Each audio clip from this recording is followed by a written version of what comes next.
Rockfin.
I'm your host, sabrinasalvati.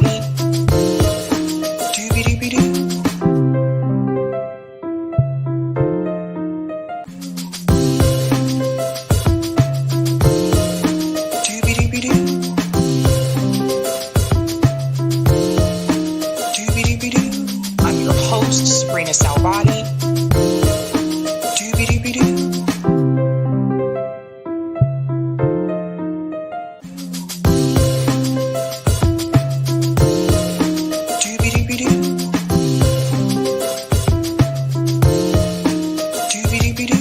I'm your host, sabrinasalvati. All right. Happy Thursday, ladies and gentlemen. Welcome to Sab's podcast. I'm your host, Sabrina Salvati. If you're new, I want to let you know that Sab's podcast is a part of Revolutionary Blackout Network. You can catch me there on Thursday for the Sabby and JB show, and you can catch me here on Tuesday, Thursday, Friday, and every other Sunday. Shout out to everyone watching on YouTube, Rockfin, Twitter, and Rumble, and welcome back, guys. I do not want to keep our panel waiting, so I want to go ahead and give a quick shout out to everyone who is a patron. Let's go ahead and say hello to all of you guys. Thank you so much for your support. Really do appreciate it. If you're interested in being a patron, I have 5 categories here: Ultimate, Sabinators, Sabsters. Interesting there. There's also Sabbies in the house. And don't forget about those members. Thank you guys so much for your support. Really do appreciate you. And I want to give a special shout out to the new patrons. Over here, we call them newbies. Let's give it up for Kathy Polino, Ben Hallman, and Nancy. Just Nancy, like Madonna. Thank you so much for your support.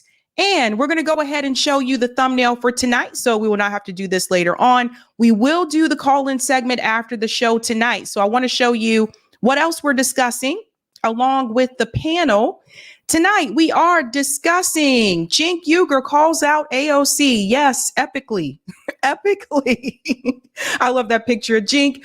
We're also going to discuss, this is crazy news. Donald Trump is actually surging against Kamala Harris in those swing states. It looks like that honeymoon period for Kamala is over, at least for now. We're also going to discuss, shockingly, but not, Liz Cheney endorses Kamala Harris. We have so much to discuss tonight. It's a mess. And if you have not been paying attention to this, don't forget, the Uhuru trial has started this week. We're going to touch in on that a little bit. We'll have to do updates along the way because there's multiple days they're covering this trial. And of course, the Black voter panel is back. So I just want to let everybody know we're going to go ahead and get started with that Black voter panel. We do have different guests this time around. I heard some of the feedback from you guys. You want to hear different voices. So we are doing that. And I'm going to go ahead and start bringing all of them in. Bam. Bam. bam, bam, bam, bam, and bam. I think I got everybody. Let me go ahead and switch this around for a second so I can keep an eye on this. Okay, welcome everyone that is a part of the panel. Here's how I want to go ahead and start this. I want to give a quick FYI in the beginning because I didn't do this last time and I probably should have. So I'm sorry. I heard the feedback, guys. So I just want to tell everybody, want to make sure everyone gets a chance to speak. So all I will say is, like, when you're responding, let's try to keep our responses relatively short or brief if we can. I'm totally open to people asking each other questions on the panel, totally open to that. All I ask is that we're not interrupting to the point where the audience can't hear what's being said. And that was one of the feedback things I got last time. So that's the only thing I'll say about that. But I want to go ahead and have everyone introduce themselves.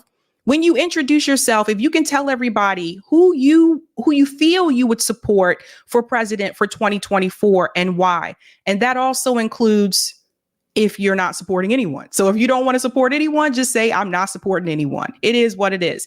Let's go ahead and get started with Afeni. Just got to unmute. Hi, Sabby. Yeah, so hi, y'all. My name is Afeni. I am an organizer out here in DC. I'm also like a content creator. People, they say the thing. And also, I am the new regional field director for the Northeast for the Green Party. So I will be supporting Jill Stein. Simply because, we need a third party option with infrastructure. Amen. All right. Amen. All right. I didn't know that, Afeni. Congratulations. I didn't know that. Okay. So we come in with breaking news. All right. Let's go ahead to Nick. What's poppin', my friends, family? It's finally good to be back on the Sabby Sabs channel, the Sabby Sabs wing of the RBN network. I'm Nick Cruz, one of the founders of Revolutionary Blackout. I am a revolutionary. My number one priority right now, because we are living in a genocidal, occupied state, is to form an anti-genocide coalition. The only one who seems to be serious about it, who will be on the ballot, will be Dr. Jill Stein. Big shout out to PSL, Claudia De Cruz. I'm a big supporter of what they're doing as well, because I'm very clear that I look at politics, global events, building power as a science, and there's only one science that inherently makes sense. That is the science of socialism, where we actually challenge power. So that's where I'm at, where I'm focused on building power for the workers, a peace movement. And right now, because of the genocide in Gaza, because of the insane fascist crackdown by the Biden administration, my priority is to build a like-minded coalition of people who want to oppose that. So that's why the best candidate in the race for now is Dr. Jill Stein. I voted for her in 2016. So it's an honor to have spoken with her at the DNC in Chicago. So that's who I am supporting. All right, let's go ahead and bring in Be Easy, that dude. Hey, what's up? Thanks for having me, Sabs, and salute to the panel. I would just say I'm definitely in my area, California, public figure, philanthropist, artist, recording artist, filmmaker. In terms of the politics, the candidates that align with my views right now is Jill Stein and Cornel West. I don't know if Cornel West will be on the ballot in California, highly unlikely. I am considering voting for Jill Stein, but I don't think that their outreach has been sufficient. I do like the policy proposals that they have, but from my observation, they are abysmal at best in terms of outreach. I understand there's nuance and, they don't have all of the proper infrastructure, but they have been around for quite some time. So, that doesn't give me a lot of confidence, they're kind of throwing everything on the wall at the last minute and seeing what sticks. But I do like their party apparatus. I think if you were going to get change, it would happen in the Green Party over, the corporate duopoly. Not to say that there isn't some corporatocracy in the Green Party. I just think that they're more amenable to change. So that's where I'm at with it. But I am an undecided voter right now, so but I am considering that. Democrats, there's no way I'm voting Democrat. Democrats have been horrible. They're actually worse than the Republicans. When they're Malcolm X is talking about the wolf and the fox, I would prefer the wolf, to see the fangs showing versus the fox that's cute and cuddly, get close to you, and then just basically ravage and decimate you. So the Democrats is out of the question, not only for their anti-blackness, but, like some of the people on the panel was saying, their genocidal proclivities. I just can't do it. And the Republicans, 2 wings on the same bird, 2 cheeks on the same booty. So I'm not doing it. All right. Thank you. Be easy. Denise. Yeah, thank you, Sabrina, for the invitation. And it's great to be here. First time. So I write about Black American issues, speak about Black American issues, host spaces. I'm an implementation consultant, so I help businesses with strategic planning and stay on to help them turn their vision into reality, in addition to doing some research and conversations and training about trauma-informed practices. And when you're looking at the multi-generational Black American community, of course, intergenerational trauma is definitely a thing. Who am I supporting? So my vote is a very strategic one in many ways. I don't see myself voting for Donald Trump because of his own rhetoric and his failed opportunity, I think, to actually enfold the American freedmen community back into the Republican Party, to bring the Republicans back home from their 1980s-ish coalition with the extreme far right Confederate element in our nation. I am going to know who I will vote for before November 5th, but I am not there yet. In some ways, I feel like if Black Americans are getting the short end of the stick in the nation, everybody should. So I want to make sure that I cast a decisive vote in that direction, which really leans me toward Democrats for a couple of reasons. First of all, with Trump being surrounded by the people that he is, I just can't imagine giving them power with their aims to implement or appoint so many people to the courts. So we'll see what comes up in the conversation tonight about parsing all of that. All right. Let's go ahead and bring in Marcus. Marcus, I don't know if you can turn your camera on, but you'll have to unmute. Oh, well, I can. I'm just driving because I just got off work, but I did not want to miss it at all. But yeah, here, I can click my camera on real quick. I just pulled over so I can make sure I got a part of this. But hey, everybody, and thank you for having me on. I did say once I get a hold of Nick, I was going to tease him a little bit. He ain't got no love for the Kansas side of Kansas City, but, I'm just picking on you. But I appreciate being on. I like I told you before, I like what you're doing with these panels, and I think it's really important to have these conversations. Who were you? Tell everybody, what you do about the show, and who are you going to support, or if you're willing, or if you don't want to support anybody. Well, I run the Political Matrix. I started off being a political activist, anti-war activist, after I got out of the military. And I am not supporting any of the candidates. If I was to lean towards a candidate, I would probably lean towards the Green Party and Jill Stein. But at this point, I'm not supporting any of the candidates. Okay, and let's bring in Cloudness. Just have to unmute. There you go. Hey, how y'all doing? Can you hear me? Yeah, we can hear you. Cloudness, are you supporting anyone for 24? And if so, who and why? I'm supporting Jill Stein pretty much because she has a black platform. But otherwise, I'll be voting for the couch if I don't vote for her, because Democrats and the Republicans, they're ridiculous. I ain't got time for that. All right. All right. Thank you, Cloudness. And last but not least, Marcel. Hello, Sabby. Thank you for having me back. I'm happy to be a part of this highly esteemed panel. I can tell you, first of all, who I will not be voting for. I will, under no circumstances, unless something drastic happens, support Kamala Harris. Ever, absolutely not. I'm currently uncommitted, but I'm highly leaning towards voting for Donald Trump. That's one, because I want to weaponize him. This mass immigration invasion has to absolutely stop. This is emblematic of how Black Americans, the freedmen, who are the descendants of those who were enslaved and emancipated by America, how this country can do things for us, and they're choosing not to because they're doing things for people in this nation illegally.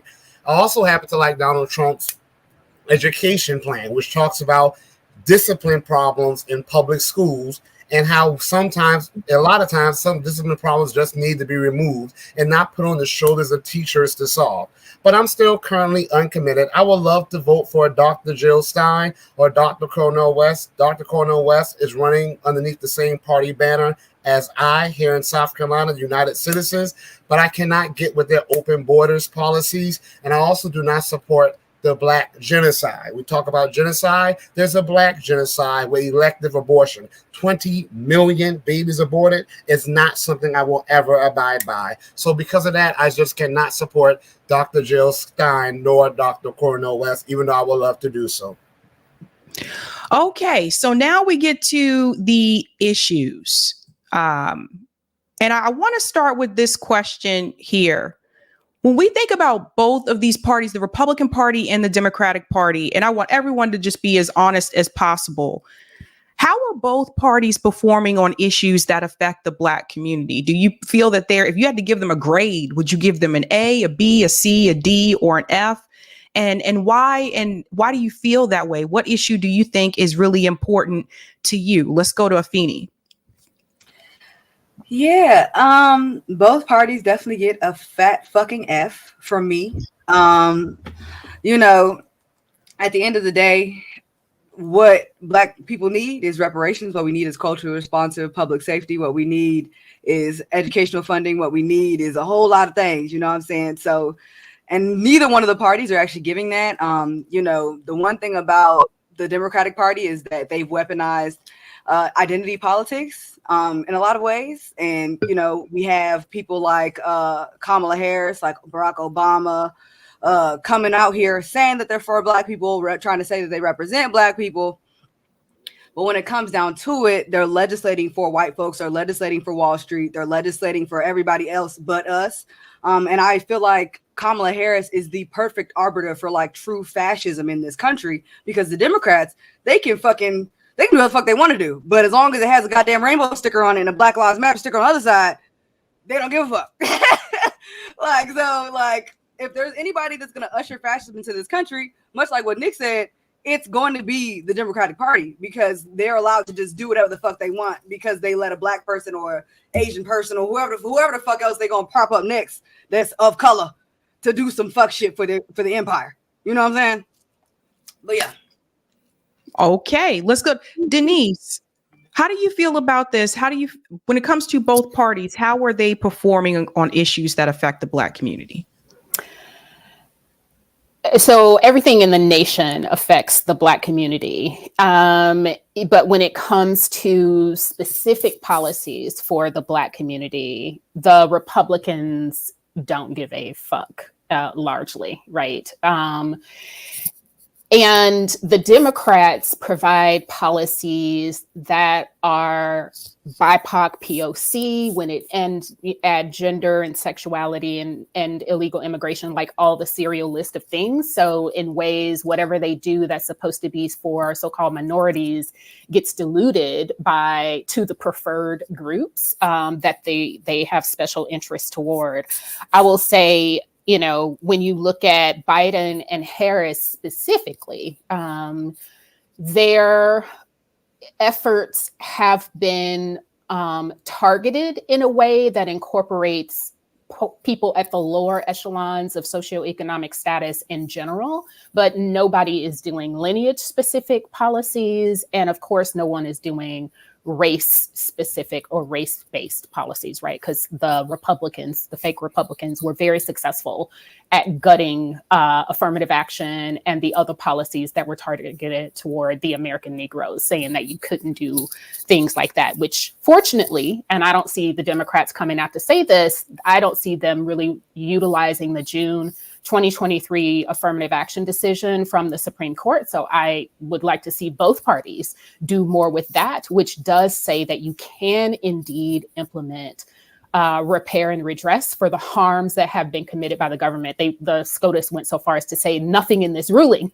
prevents a government or institution from repairing the racial discrimination that it has experienced. And my God, Clarence Thomas, of all people, as the way we think about him colloquially, went through the process of laying out a freaking roadmap, right, on how to actually include Black Americans in a way that survives strict scrutiny to be struck down by, an allegation of being race-based. So I need to see them doing more of that. I would say largely the Black American Negro freedmen community has been forgotten about. The one thing that I will say, it is Joe Biden's OMB, Office of Management and Budget, in the office of the president, who went through the process of listening to how to collect the statistical data and population data about Black Americans. I don't see Donald Trump, or about American Negroes, I don't see Donald Trump and his Republican, anti-identity politics push doing that in any way. So that is yet another reason to lean toward Democrats, because again, it's about weaponization and getting what we want. That decision would happen under Democrats and not under Republicans, I think. Do you think, and I'm going to pass this to Nick next. And Nick, do you feel, listening to what Pamela just said, do you think that this is going to come from either party with helping like the Black community? Because I'm thinking about like Kamala Harris flip-flopping on fracking, and I'm thinking about the communities that are affected by that as well. Yeah, first off, big respect to for Pamela. I don't mean to mispronounce your name. Big respect for you for going to hostile territory.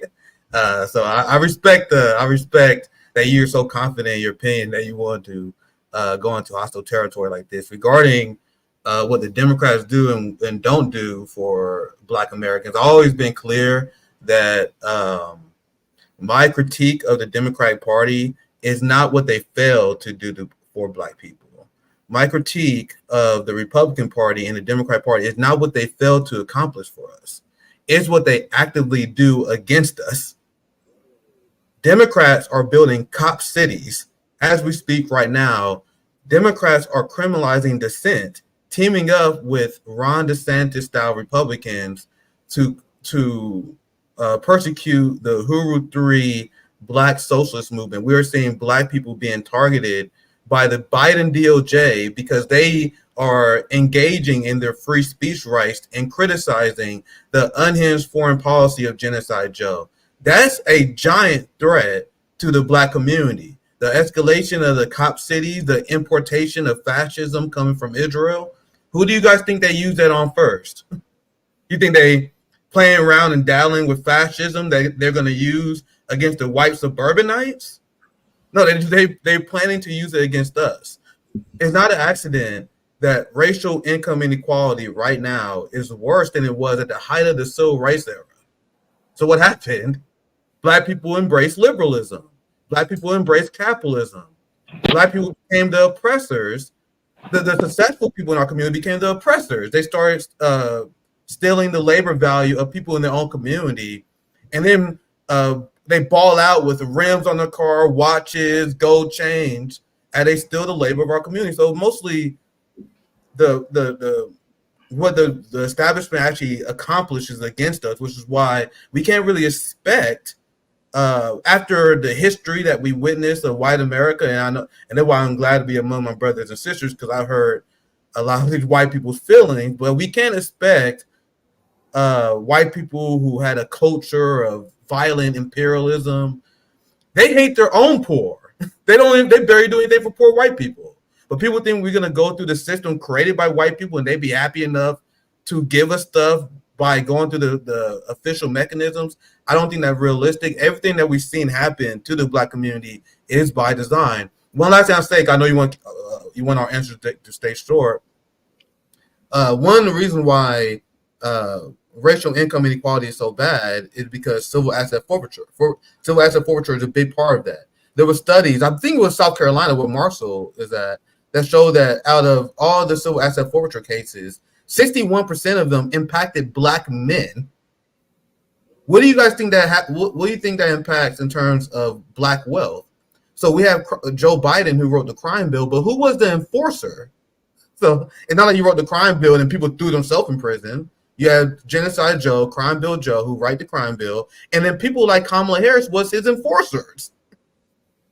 That's why it's weird when Kamala was ever critical of Joe Biden's crime bill, because she was the chief mechanism. Anyway, sorry, I shut up. Sabby, that's my general point. Democrats are our enemy. They do harm to our communities because they view us as the immediate testing ground. They know the white progressives won't speak up. They know the right-wing white race baiters, they won't speak up. So they usually use our communities as the testing ground for fascism. But go ahead, Sabby. Okay, Marcus. Do you feel either party is actually performing well on issues that affect the Black community? Oh, no, not at all. And to preface my comments, I'm going to be a little bit of a contrarian. So anybody don't completely take me, take all of this, too hard, because I agree with most of the sentiment of the panel. Neither one of the parties have been very good on helping the Black community at all. And in my home state of Kansas, in particular, when Republicans got power in all three phases, the governor, the state house, and the Senate, they went through and they obliterated and did so many negative things to a lot of Black and brown communities, in particular, the Black community where I grew up in, Wyandotte County.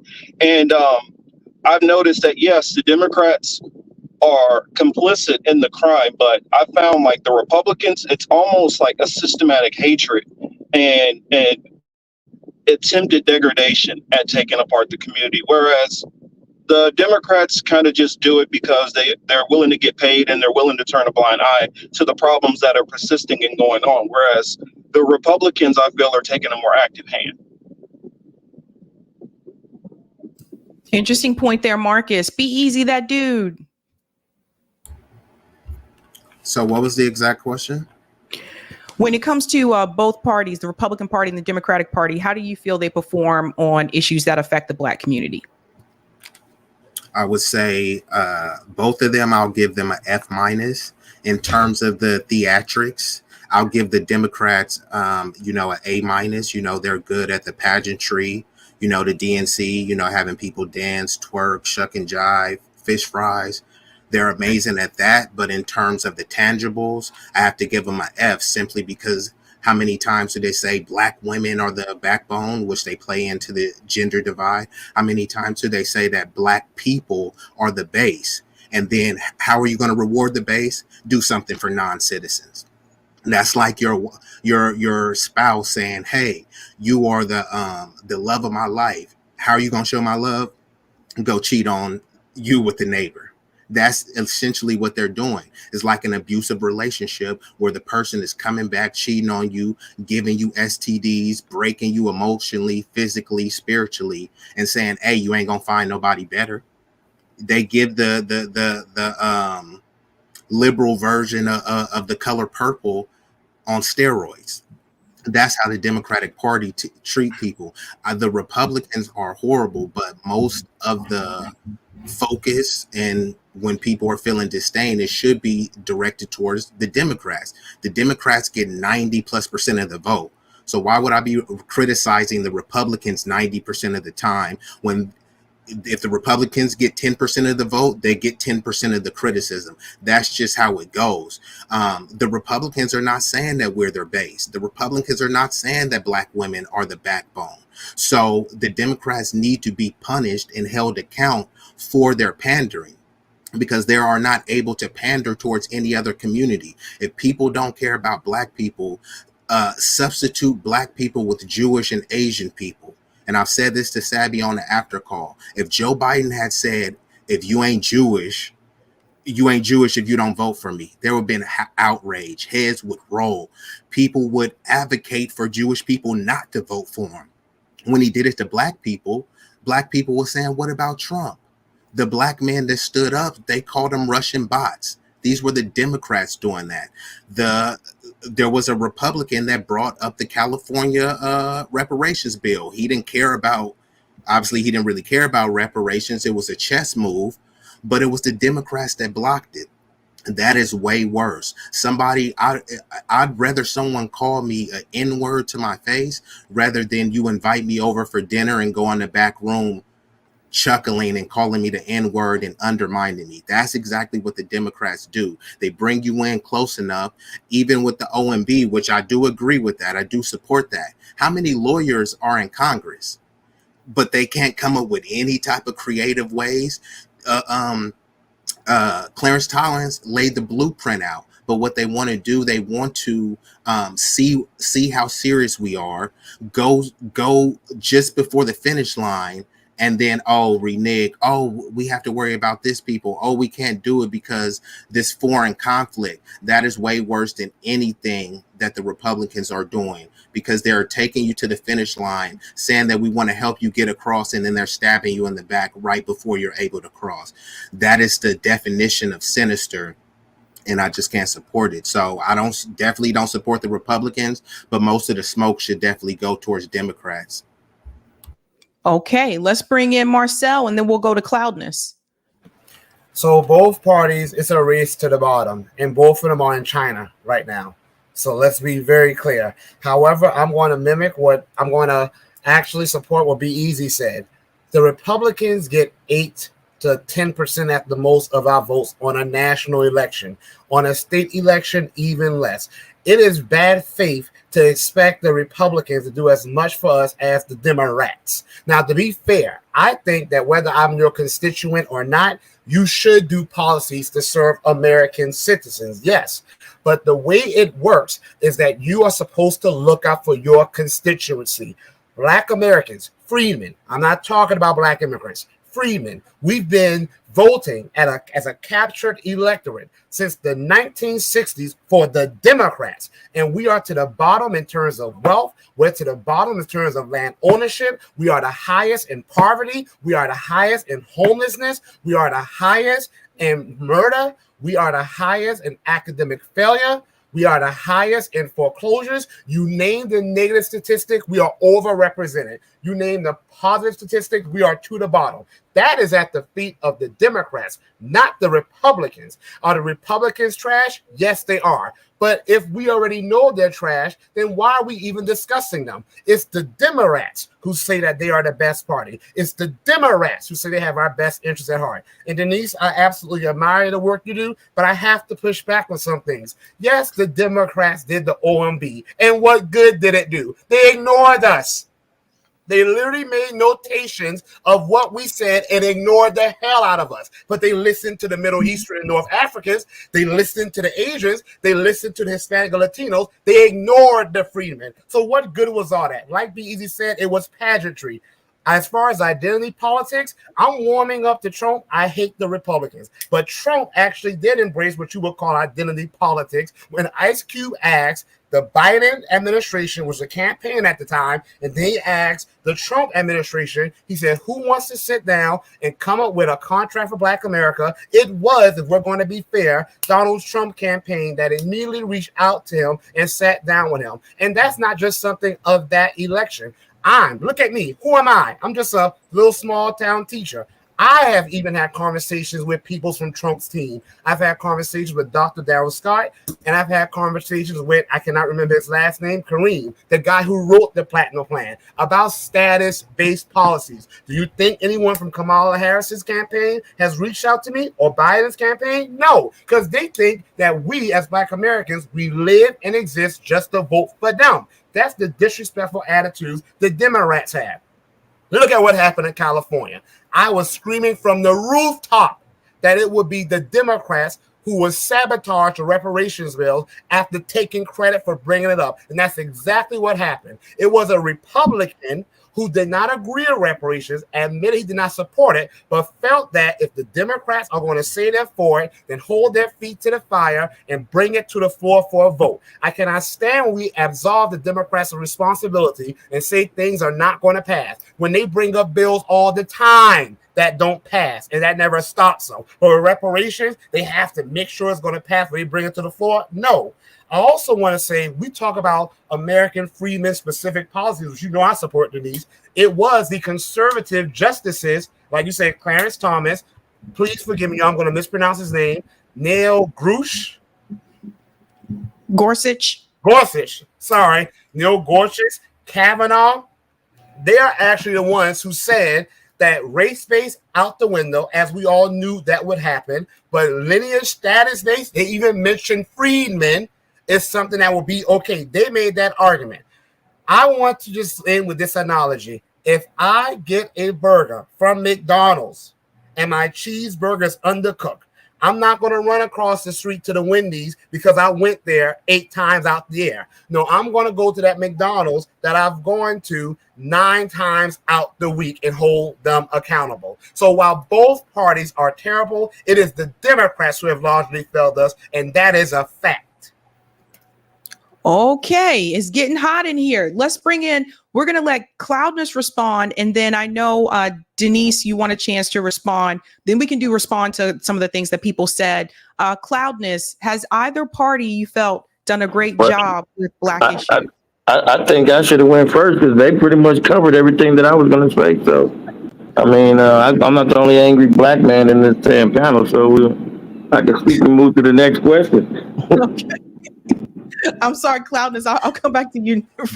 Nah, it's all good. I mean, it's all good. I ain't doing no tripping. Okay. Let's go to Denise wants to respond, and then I think Afeni wants to respond too. Let's go to Denise. Yeah, just amplifying what Cloudness says, right? Even though we come from different perspectives and different experiences, and we're around the nation, right? There is a common theme here from the Black folks that you see on this panel.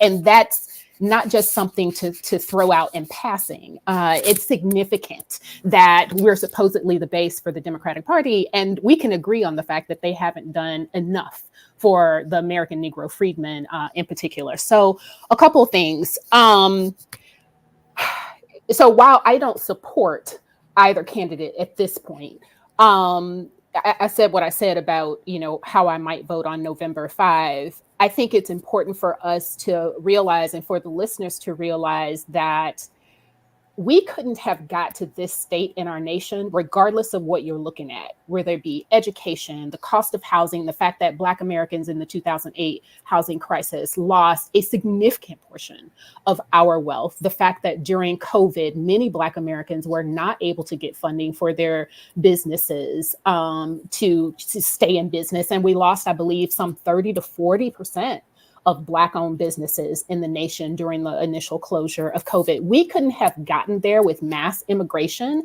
were it not for Democrats and Republicans. Let's call out the conservative darling, Ronald Reagan, for the 86 amnesty. And let's also remember, he didn't sign that as an executive order. That was legislation that passed both houses of Congress and made it to his desk, and he signed it. Let's remember that George W. Bush, a Republican, also signed and initiated through executive order the whole of government approach to the Task Force on New Americans, which has become the Office of New Americans, which is giving out all this free, can I cuss shit, to people who are not U.S. citizens. Talk about a violation of the the American Negro 14th Amendment, if we want to talk about case law and original argument.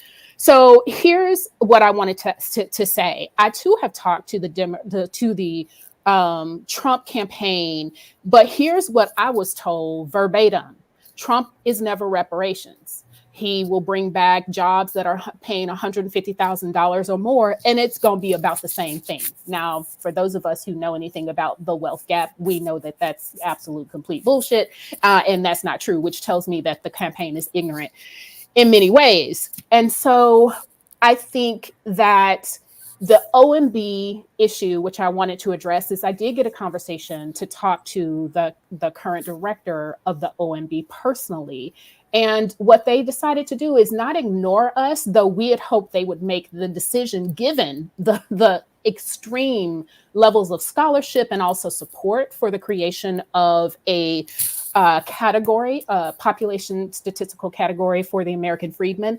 They, because of precedent, requested more research about the population of discussion, because that's what they've done with other groups, is they've had research about who is this population, what are their needs are. And when I had that conversation, it was clear that they heard us. They are not at all opposed to doing that in any way, but they are following precedent of the processes, I guess, that they had for example, the group that Marcel mentioned before, the Middle Easterners, go through that process to do that as well.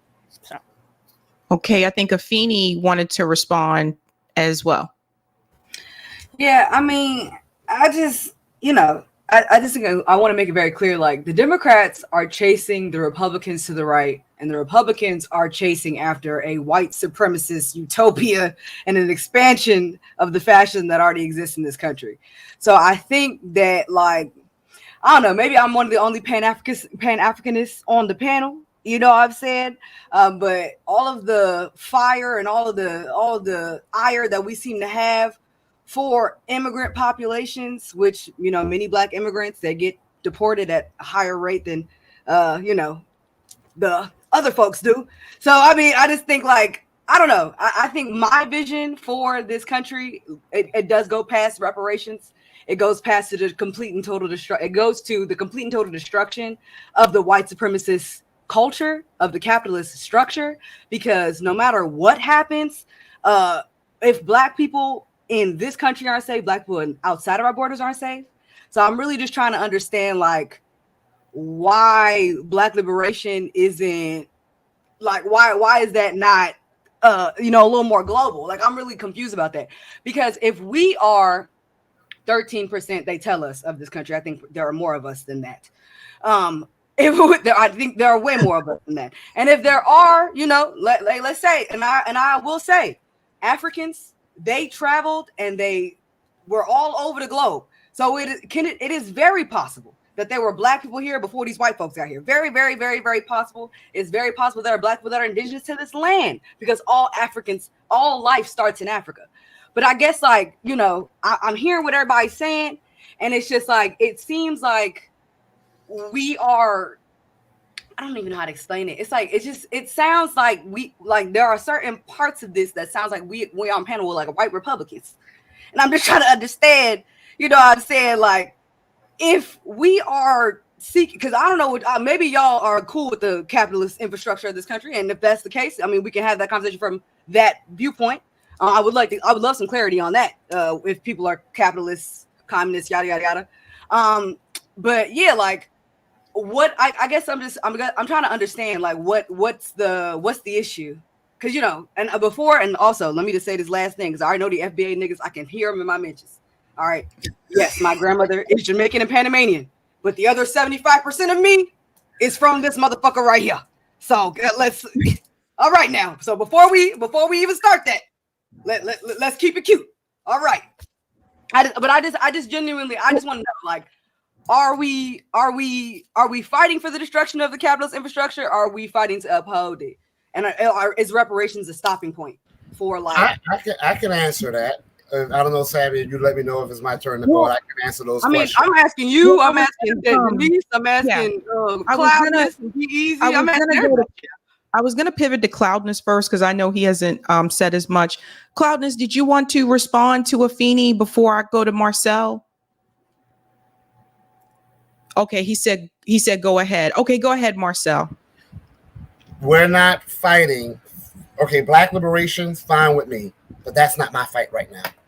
My fight is the justice and reparations for American freedmen. No one's telling these other groups that they need to prioritize other people besides them.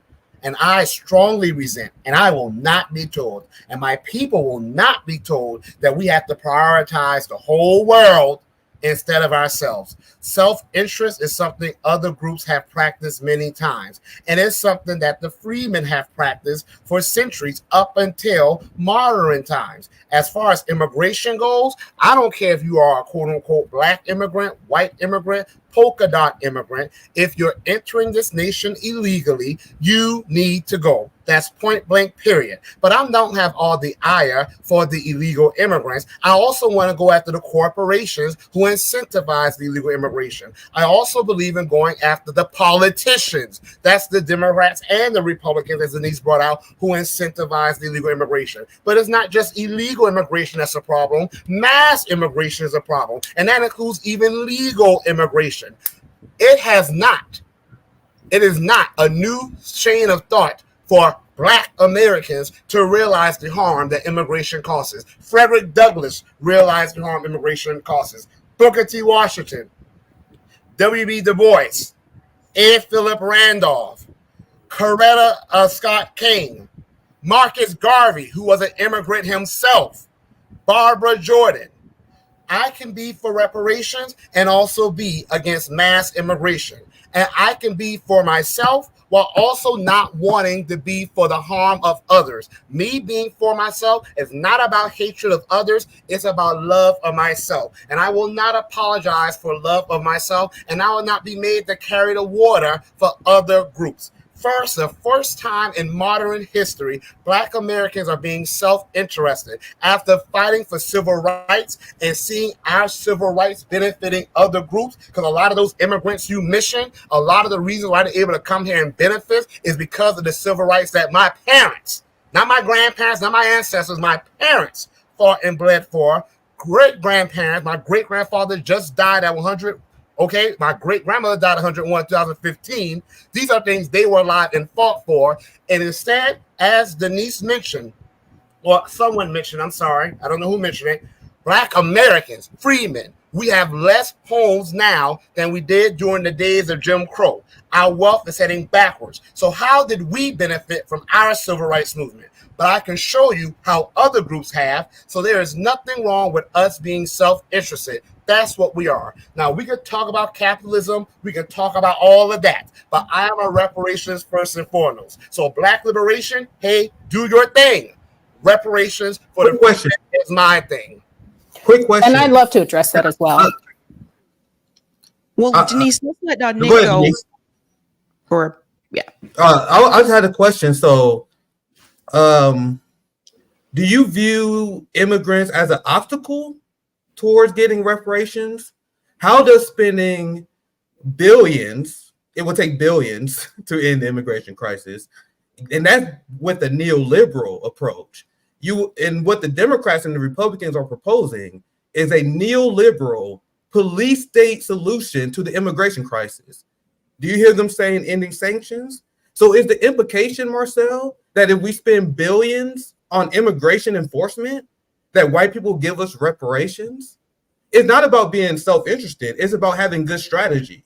How is us making enemies and not forming coalition, how political gains are usually formed about? How is that actually a legitimate strategy to give us reparations, knowing that majority of communities are against it? And how is spending billions on other projects like war, like immigration? Like, do you guys know how much it would cost to end immigration, as you guys are saying? Like mass deportations, how much would it cost to get buses, to hire police officers? All the money you guys talking about regarding mass deportation, immigration, that could be spent on our communities. The dumbest. Go ahead, Marcel. Go ahead. Well, really quick before you answer, Marcel, this is taking us into the immigration and foreign policy part of the show. That is one of the things that I did choose for discussion for the panel. So I just wanted to put that at the bottom there, so Eric knows when he does the clips. But this is taking us into that lane, and this has been a very heated topic. It was heated last time on the other panel, and I think I hear where both sides are coming from when it comes to immigration and foreign policy. I think one of the things that I will say is that mass migration is not going to change as long as there are sanctions, as long as there is, U.S. intervention, as long as the U.S. government is intervening and implementing coups in all these different countries, they just tried to implement another coup in Venezuela. That's not going to change. People are leaving not because they want to leave. Most people don't want to leave their home. So people aren't leaving because they want to leave. They're leaving because there's nothing there left for them. And that, to me, takes me back to the foreign policy aspect, which is why, to me, it is very important for me to know what's happening across the world. What you see right now happening in Gaza and now in the West Bank, there is going to be mass migration of Palestinians. These people are going to be displaced. They are not going to be able to stay in the West Bank. We see this happening right now in real time. So it's only a matter of time where at some point it has to lead back to foreign policy. But go ahead, Marcel.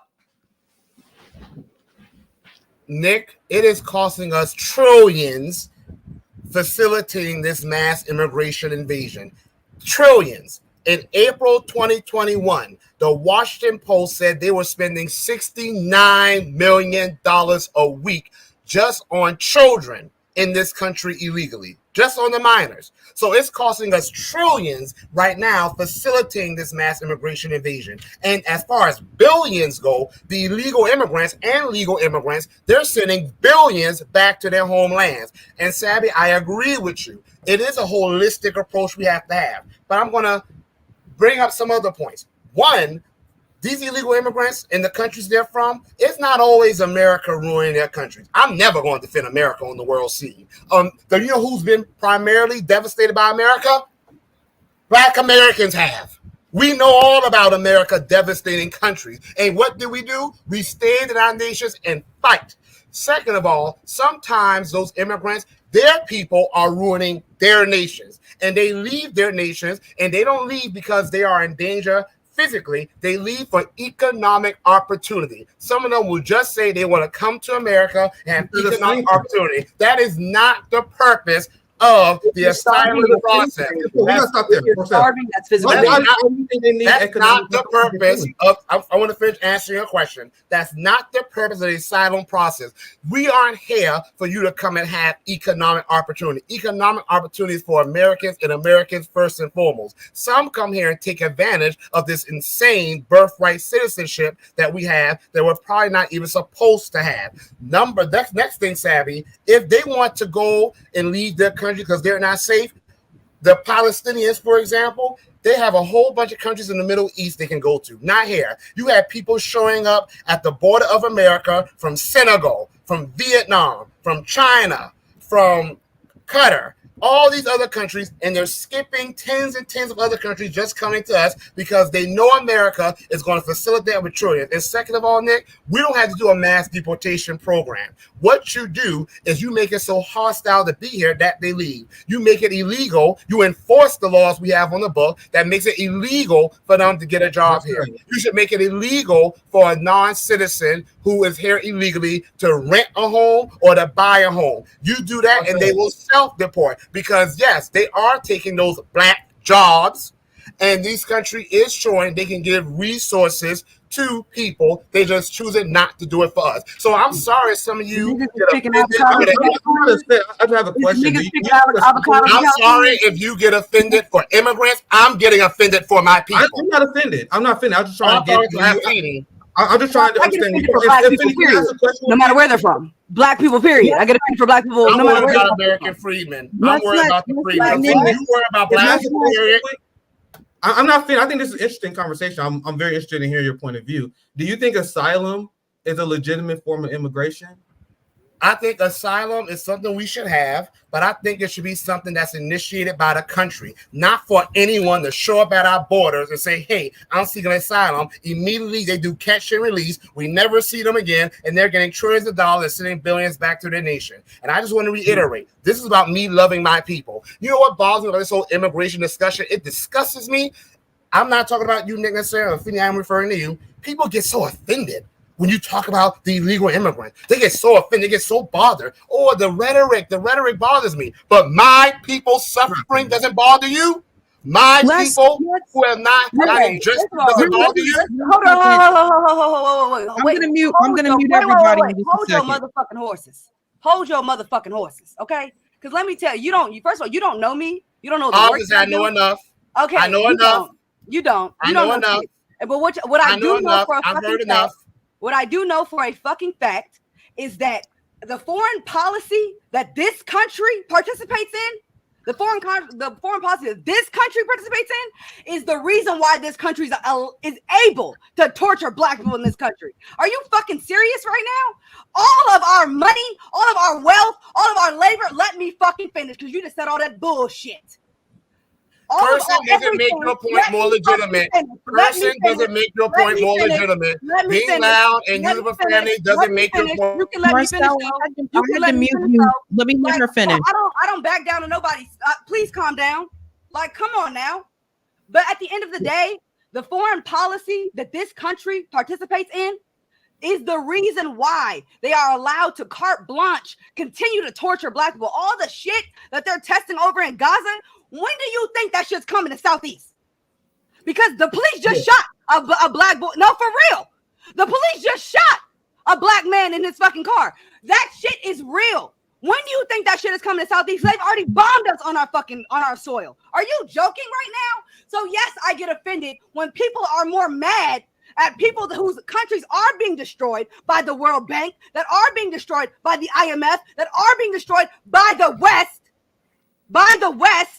and they have to come to this country that we're telling everybody is so fucking exceptional and so fantastic that you would rather implement fascistic ass policies against these people. You'd rather implement the same incarceration that is literally destroying our community against other black and brown fucking people. What fucking sense does that make? So yes, I'm offended because I actually believe in real liberation. Yes, I am offended because I want real fucking freedom for everyone. I'm not fucking selfish. I'm not self-centered. I understand that the crimes of this fucking country will always come home. Always. I just want to say this. Wait 1 second, Marcel, because there's other people on the panel. So I just want to make sure, because this happened last time and other people didn't get a chance to speak. I know Marcus. I've got 30 seconds, Sabby, and I'll be done. Well, let me finish. Yeah, go ahead, Sabby. I know Marcus has opinions on this topic. Marcus, I want to bring you in for just a second, and then I'm gonna go back to you guys because I think what the problem is here, and I've heard this over and over again. I feel like a lot of the heat and the energy is going towards the migrants instead of going towards our government, the politicians that are in power, and the US, the military industrial complex. I feel like we're getting angry at the wrong people. And I bring up this example, what happened in Boston back in the early 80s. There's this infamous picture on Time magazine, the old school Time magazine. On the very front cover, there's a black guy getting hit by an American flag. It's a famous picture. Now, what a lot of people don't know is what was going down at that point in time. At that point in time, white working class Bostonians were taking the heat out on black workers and accusing them for the reason why they were not able to get jobs. That was actually not the case. So what ends up happening in a capitalist society, and when you have people that are greedy CEOs, they end up making it so that the other person is the scapegoat. So I think a lot of the heat and energy and fire that's going towards migrants, that really should be directed towards the politicians that have implemented the policies and the US government that have destroyed those countries. Let me bring in Marcus. Yeah, I mean, I'm just sitting back listening to the discussion and I'm like, I think I get it. There's a lot of feelings involved in this. But I just want people to kind of look at it a different way. If you erased every single immigrant out of this country, are they going to just decide, yeah, we're going to start paying black people fairly? No, the fuck they're not. So to just think all of a sudden that it's just going to improve life for black people, that's an error wrong, because we're already dealing with a white supremacist system. They have no intentions of giving us any kind of fair deal or trying to be fair for us. So that part about the blaming the immigrants and stuff, I already have an issue with that, but that's another matter. Another thing I would say is worrying about what the Democrats do. That's the reason why I've kind of backed myself out of the electoral process, we got to put pressure on the people in our community, educate our community, build movements within our community so we can press upon these issues, because politicians only really listen to donors. They don't listen to people out there protesting. They don't listen to how many letters you write. They listen to donors. And whenever we become a way where we can leverage power on them, that's when they will listen. But all the marches and chants and calling you, that's not going to do nothing, because on the other side of it, they always have this power base of people which they can always go to. Also, we're only, especially if you're talking about freedmen, we don't make up that much of the population, especially once you start going into this delineation and, okay, well, you're Dominican, you're this, you're that. Once you start doing that and pushing all those people away, you don't have that much electoral power. And then on top of it, there is a lot of ignorance in the Black community when it comes to politics or understanding the system. And until we get better educated within our own communities, we're not going to get very far on anything. That's my little spiel. I'll back off. I'll hand it off. Okay, that's a good point there, Marcus. And then Denise, I know you've been waiting for a minute, and I think, Nick, you wanted to chime in too. And then we're going to move on to these polls. Go ahead, Denise. Yeah. So I think many people in Black America in the previous generation that fought against apartheid, as well as folks in my generation, so, you know, Gen Xers and whatnot, have been very supportive of the African diaspora, if you will. I think the issue has been that the prevailing way of thinking about liberation and freedom after 1965 Hart-Celler Act has been exactly what we just saw, which is Black Americans, who are the folks who went through slavery in this nation, fought for freedom, were the spearheads of this nation's human rights struggle, are supposed to carry the weight for everyone in the world. And some people seem to struggle to understand that we can walk and chew gum at the same time. And that when people come into this nation where we are the survivors of Jim Crow, and when it says Black on the books, they talking about the actual people who went through the stuff. First of all, people need to understand that. They don't seem to understand that when they come here, while they may have aspirations that are worldwide, they are actually the ones who are derelict if they come here and then they want to compete with us for positionality about being Black in America, or if they don't understand that you're supposed to be coming to this nation to support our agenda. Stop and ask what our agenda is before you superimpose what your agenda is in the United States of America. And if we can accomplish that, then we can walk and chew gum at the same time. But if we go back to you got to support all Black people, which includes the destruction of the nation, the only place in the world that has the infrastructure that it has because of us, Black America, we're supposed to champion the destruction of America, then I think we're at a non-starter, because then what we gonna have? Who gonna do what? Because I haven't seen a predominantly Black nation or any other nation, including white nations, that have the sort of infrastructure that we have in the United States of America. To the whole point about asylum, when you come for asylum to the United States, you have crossed, if you ain't from Mexico, and if you ain't from Canada, you done passed at least one other nation that you can stop over and get asylum for the 5 categories that that qualifies you for the asylum in the United States of America. And here they are. They are fear of suffering persecution for race, religion, nationality, membership of a particular social group, and for your political opinion. Most of the people crossing our border say very clearly that they are here for economic opportunity. And beyond that, none of them, few of them, actually claim seeking asylum for the legal categories that we have for asylum. Now, when people talk about folks in countries that are economically depressed, suffering, war and things like that, again, most of that is happening in another hemisphere.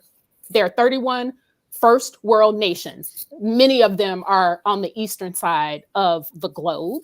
In addition to that, refugee status is something we confer to people as a privilege, not a right and not an obligation.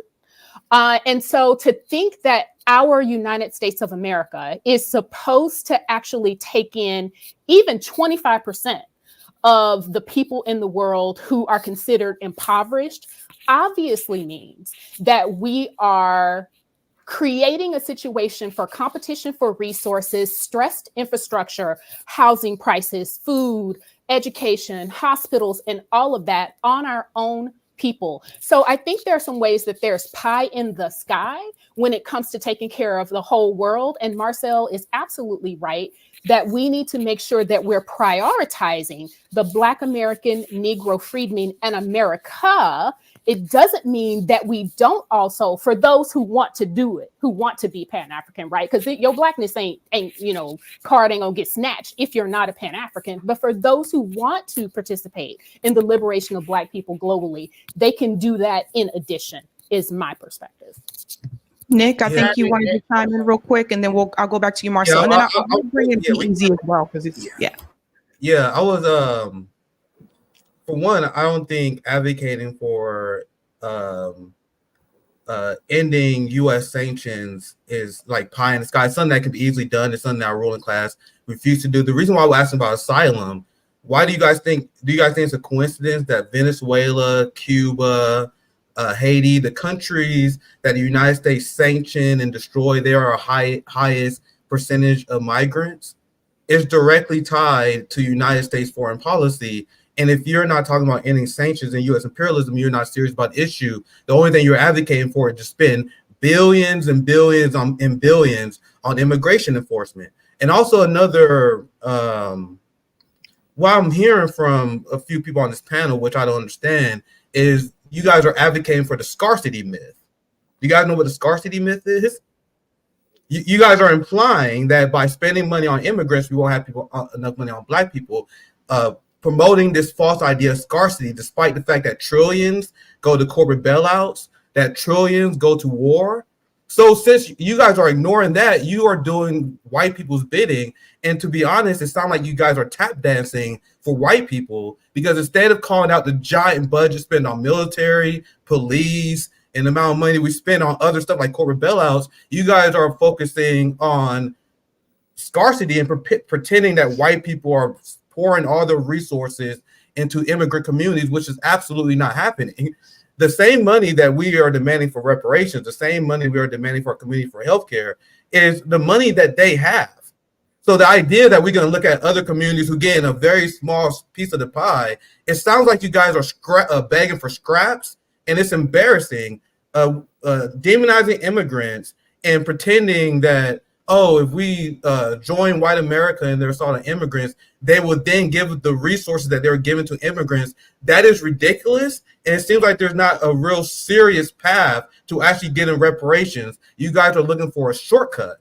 You're hoping to win the opinion of bigots instead of putting through revolutionary struggle and changing the system. Because I'm sorry to break it to you guys, you're not getting it through the systems in place right now. We have to bring the system to its knees. We have to end the spending that the money that's sent to U.S. imperialism. We got to end the money sent to cop cities. We got to end the corporate bailouts. We got to end the corporate subsidies. All that pales in comparison to fighting for scraps. Because white people love to see Black people and brown people fight for scraps, and that's exactly what you guys are doing. That's my perspective. I would love to hear pushback. That's my Hey, can I throw this in there real quick too? No, I'm sorry. Real quick. I'm getting right to you. And cheap labor. If you don't focus on that, the corporations want this cheap labor, and they're not trying to pay you more. They want this cheap labor, and so they're going to keep avenues in. They can stop immigration overnight if they really wanted to. That's all I'll say. So okay, we'll go to Marcel and then be easy. So I'm going to quote Afeni to Nick and to Afeni. You don't know me. I talk about the trillions they spend, the corporate bailouts, reparations for other groups who get reparations from this system perfectly fine all the time. Two, I'm so sick of y'all making it seem like white supremacy and immigration are two separate systems. Do your research on America. White supremacy, as y'all keep saying, has been supported via immigration. Do you know the history of mass immigration? It was always to squelch or to oppress the Black American population. A lot of these immigrants you're caping for, they come over here and become the biggest white supremacists. You want to see proof? Let me give you some. In California. Bigger than the Klan? Okay, well, I mean, I live in Missouri. That's ridiculous. I didn't interrupt anyone, but okay. I'm in sorry. California, the largest lawsuit, civil lawsuit in California history, just happened a couple years ago, were Black American employees suing these white Hispanics on their job. You want to talk about white supremacy? We can look throughout America in areas where the Black population has declined because they're moving back south. You have these Hispanic Latino gangs who are targeting the Black residents there. You want to talk about white supremacy? And immigration has historically buffered it. Look at some of these Asian American organizations that go after the affirmative action, which needed to go because it wasn't helping us no way, but they think it's helping us. And that's the whole reason for going after it. Even though affirmative action mainly benefits white women, they can't keep us out their mouth. That's first of all. Marcus, we'll push back on you.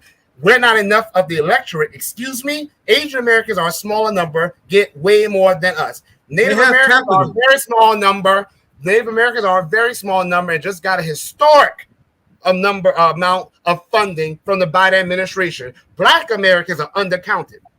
In 2010, they said they undercounted us, the census, by 700,000. Turned out it was 4 million was the undercount. In 2020, they say it's even more, but they haven't counted. So please do not do the psychological warfare against us, trying to make saying we're so small and insignificant. Because if that was the case, they wouldn't stare in our damn face doing fish fries and hit the corn.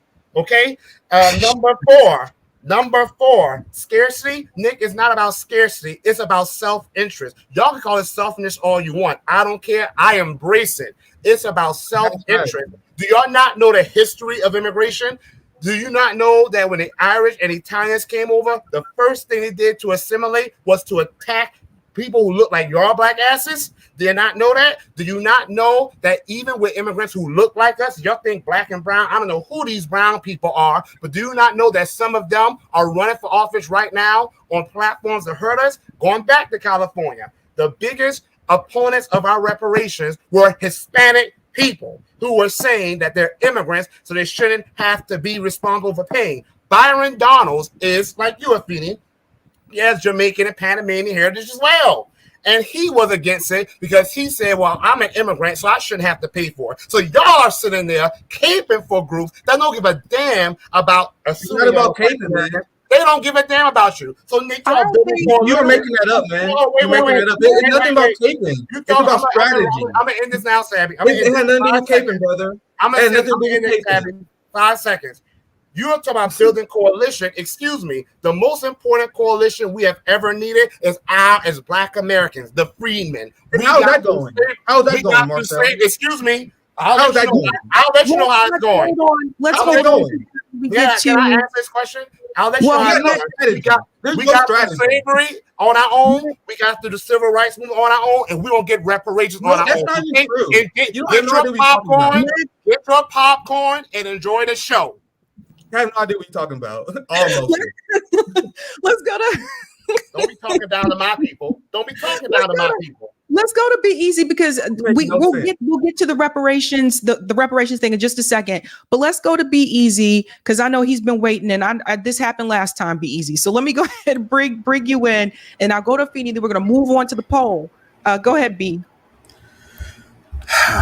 Man. So there have been like a lot of straw man arguments, a bit of red herrings. I didn't hear anyone, Greg, Pam, I didn't hear any demonization of immigrants. I heard them talking about the immigration policy. I didn't hear them specifically have any vitriol towards the immigrants. From my vantage point, it sounds like they are against the policy and the weaponization of immigrants. Not only that, no one made the argument that if you just end illegal immigration, that suddenly they'll give those resources to Black people. That was just a straw man that keeps coming up. No one even made that argument. Not only that, when it comes to delineation, I'll just use people in the political sphere. What is the strategy? I don't get it. Well, Nick, let's let Be Easy finish. Go ahead, B. Cutting people off is not the strategy either. But when it comes to delineating people in their political sphere, they delineate all the time. They say this person is a leftist. I hear this people saying this person is PMC and shit lives and all this stuff. So you understand delineation when it comes politically. But when we're talking about ethnically, culturally, lineage based, and suddenly people act like they don't even know what that is. And American freedmen have been late to the delineation party.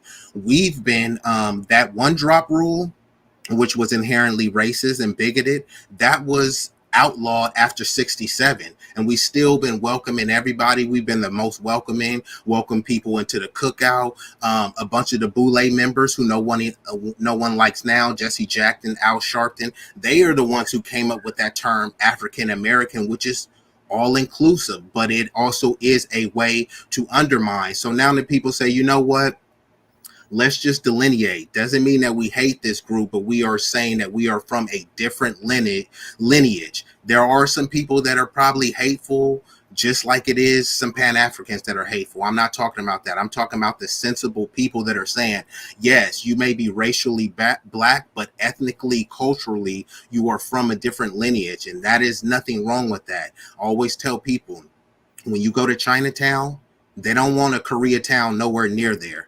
They don't want a Japantown nowhere near there. They don't want to doesn't mean they hate Filipinos. They're just saying this is Chinatown. We want this ethnic preservation. We want to culturally, empower and enrich ourselves. They acknowledge that they are Asian, but this is specific for Chinatown. When people come over here, I've heard a Little Haiti.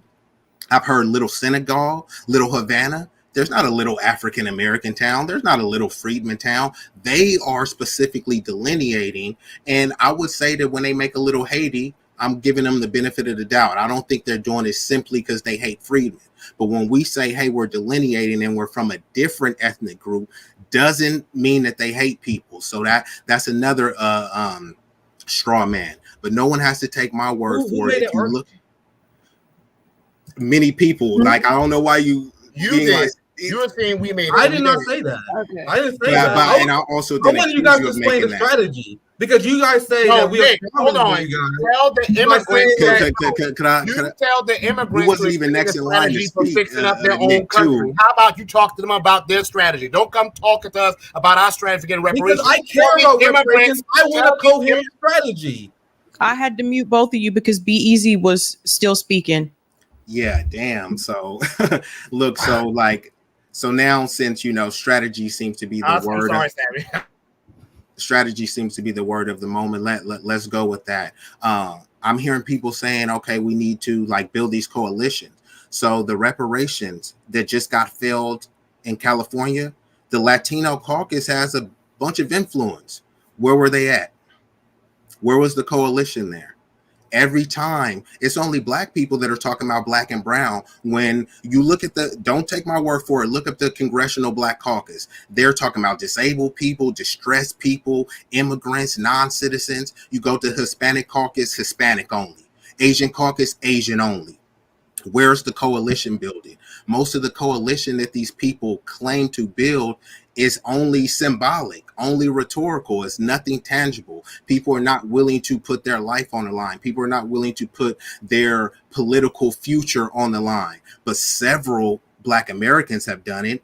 You've seen people get fired for speaking up for Palestine. I personally know someone that got fired from a job where they were being paid $200,000.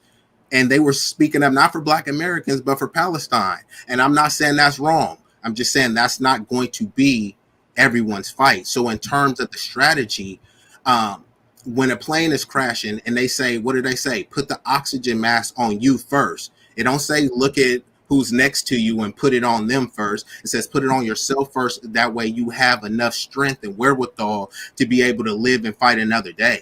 That's what we are attempting to do. We're trying to put our oxygen mask on ourselves, pull up our big boy pants, organize, and be on code with each other. So that way, when we do reach out to this coalition building, then that way we are on code and we can't be so easily undermined like the Black Panthers and the COINTELPRO.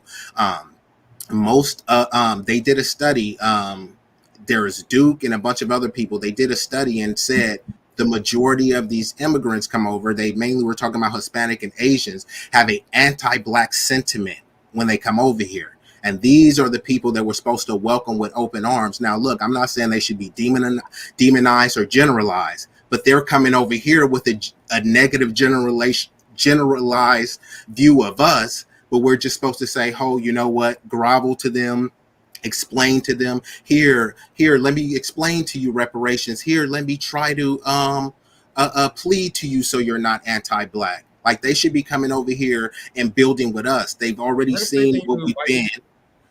I'm just saying, they've seen what we've been through. They've seen that our willingness to fight in our homeland against the oppression.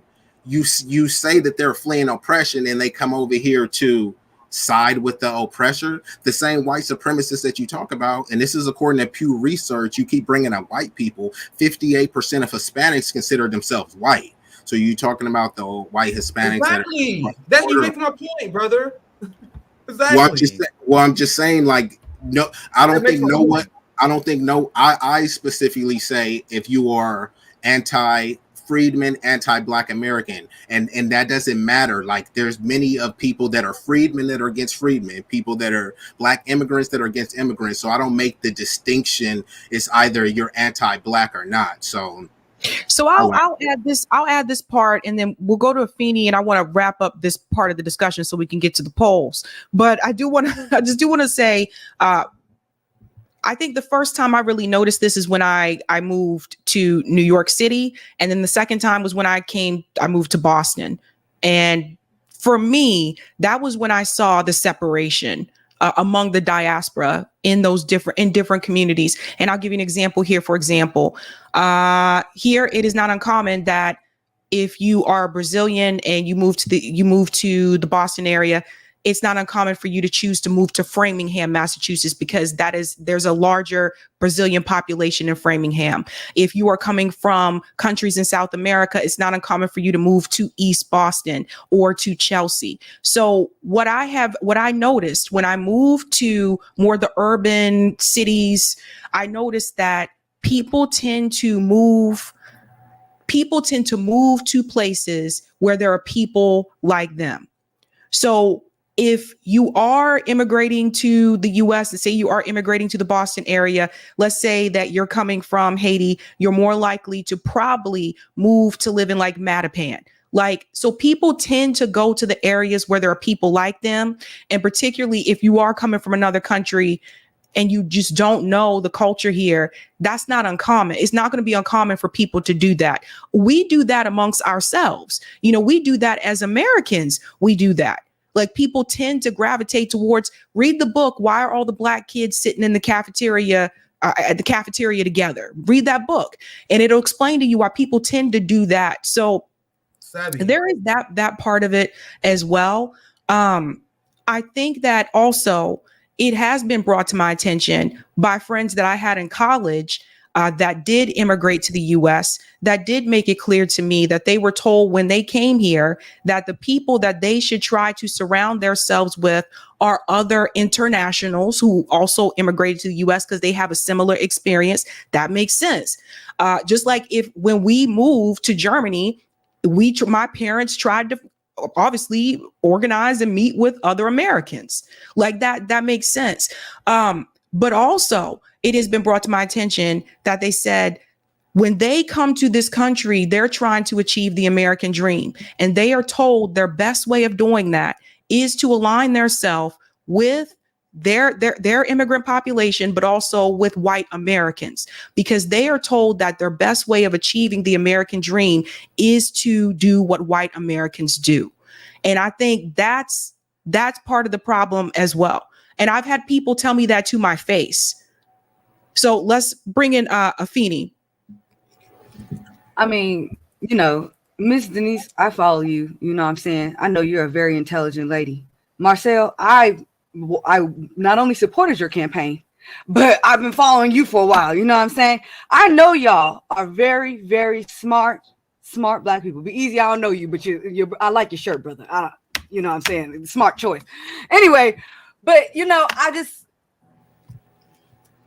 I guess for me, I have no interest. I have absolutely zero interest in continuing the American project. And I think that it's got got to keep it. Can you operationally define that, Afeni? I'm sorry to interrupt. I just want to make sure I'm following what you mean by the American project. I am like very much down for this entire country to not exist in the same way that it does, whether that means splitting up the states, whether that means whatever. I think that America as a country, it should not exist. Much how like Israel should not exist, this country should not exist. That's my political ideology. So I just want to name that. That is what my worldview is. That is what that is what I'm thinking about.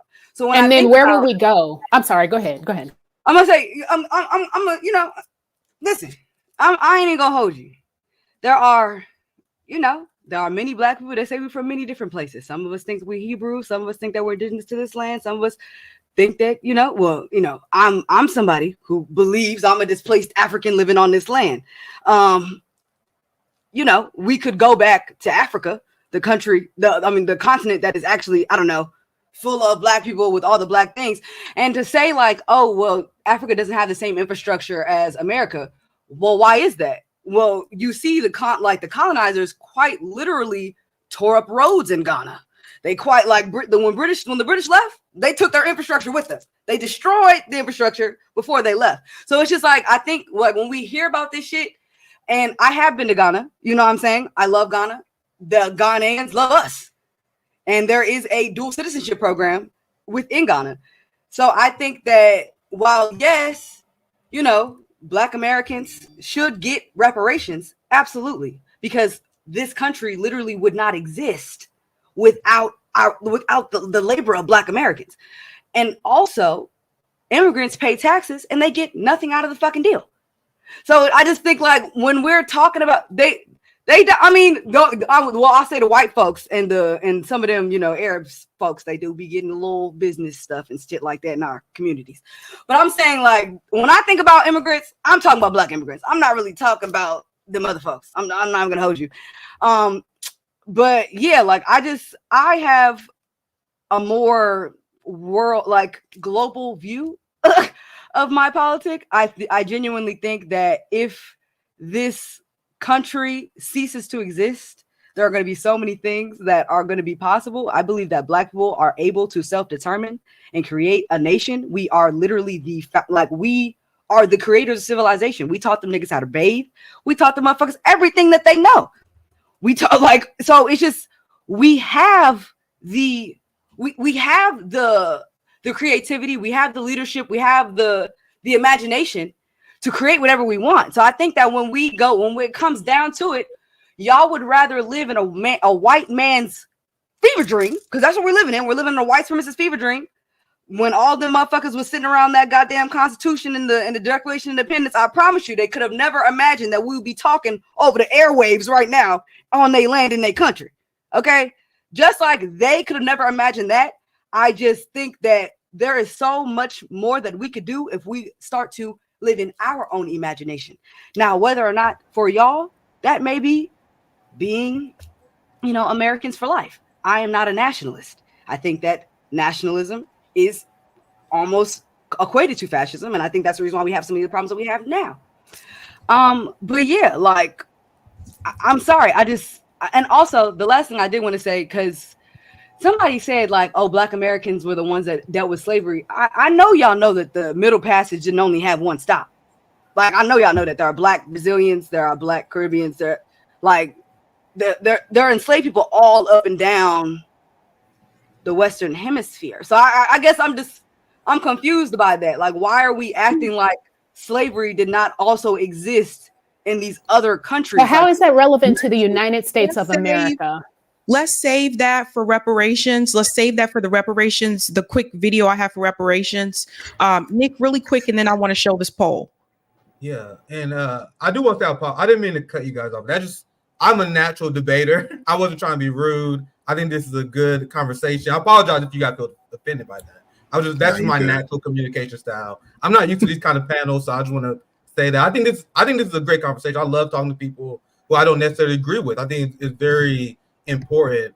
One thing I'm gonna show here, And this is why I was asking about strategy, because I'm still not seeing. Sabby, do you mind if you share what I put up? Really quick, Nick, because it's 9:30. Okay, yeah, fair enough. What I'll try to share is Pew Research, because you guys are and Be Easy made this a great point for me, or maybe Marcel, where you guys explain how there are a lot of white Hispanics who oppose reparations. This is why I don't understand the strategy of somehow demonizing immigrants, and that's tied to reparations, as if we don't give money to immigrants, white people will give it to us. When you look at the people who oppose reparations the most, it's white Americans. So the spill, and you can take it off, I'll be quick. The spill about immigrants hating us, the spill of anti-blackness in the immigrant community is bullshit. I had Palestinians on my panel, I had Latinos, I had people of all different races and creeds, and we talk about reparations. You know what? They support it. I had a Palestinians panel. They all supportive of reparations. You want to know who's not? It's the white Americans you guys are trying to appeal to. So what's the strategy? They are immigrants. Black and brown people? Hold on 1 second. Is the strategy to deport these people and then rely on white people to give us reparations? I don't understand the strategy. I'm done. Go ahead. Okay, let's save that for the reparations conversation. I really got to get to this poll. I'm sorry, but we have to have this discussion really quick. Something is happening, and I want to get everyone's opinion as to why this is happening. Donald Trump won in 2016. He lost in 2020. He's running again in 2024. I want to know, why do you think this is happening right now? This poll that popped up on CNN shows that in 2020, Donald Trump, in these swing states, he got 7% of the vote. They are now showing that Donald Trump in the swing states is getting 19% of the black vote. 19% of black voters are now supporting Donald Trump this election. When I show this to some people, they're like, oh, that can't be true. But when I talk to people on the ground and in person, I am hearing more and more African Americans say that they are going to support Donald Trump. And we got to have this conversation, because, again, to me, this says something about the current administration, because he lost in 2020. You already had Donald Trump for president in 2016. And now he's gaining black support. Cloudness, I'm going to start with you because you've been quiet. Let me go to you first. Why do you think this is happening? Why is Trump gaining black support? It stems from the immigration. That's where it comes from. We tired of these people flooding our zone. That's what it is. Because we see there ain't no coalition with black and brown. I mean, it just simply is what it is. I love immigration as much as the next man, but they doing the most now, dog. And they giving them everything. And they giving us nothing, man. It's the benign neglect and the disrespect is, we can't stand for this. You know what I mean? People talk about this immigration, but black people, we fell for that trick bag of desegregation, because we've allowed too many motherfuckers that's supposed to be with us that ain't really with us, man. So immigration is a big thing Donald Trump is running on. And he said he gonna get him up out of here. I feel him, because my dad said the same thing. Like in 2016, I looked at my dad kind of crazy, but he really was. He resonated with Donald Trump, and I looked at him. I was like, man, this dude. But then my dad was in the military, so he knows about it. You know what I mean? How these immigrants come over here. But we live in Texas, man. These Mexicans, as much as it's supposed to be a brown and black coalition, man, we see the hatred. Like, even right now, I'm fighting a case, and it be the Mexicans and these brown people that be hating on you worse than anybody. They hate on us more than the white people do. Real, if you be honest, you know what I mean. So that's what I mean. So that's how I feel about. That's how black people are starting to feel about Donald Trump. He's talking about getting these motherfuckers out of here. So that's why they shift like that. So. What about you, Marcus? Why is this happening? I would say two reasons. I guess I am going to go back to be easy on a point which I feel like he got wrong. That I was saying, I think he got a different point, but let me stick to the topic for right now. I think two reasons. One, there's a lot of black people out there who are legitimately upset about immigration. And so I think that is a point. Some of it I feel is very valid. Some of it I may disagree with, but I do think it is an issue that a lot of black people are paying attention to.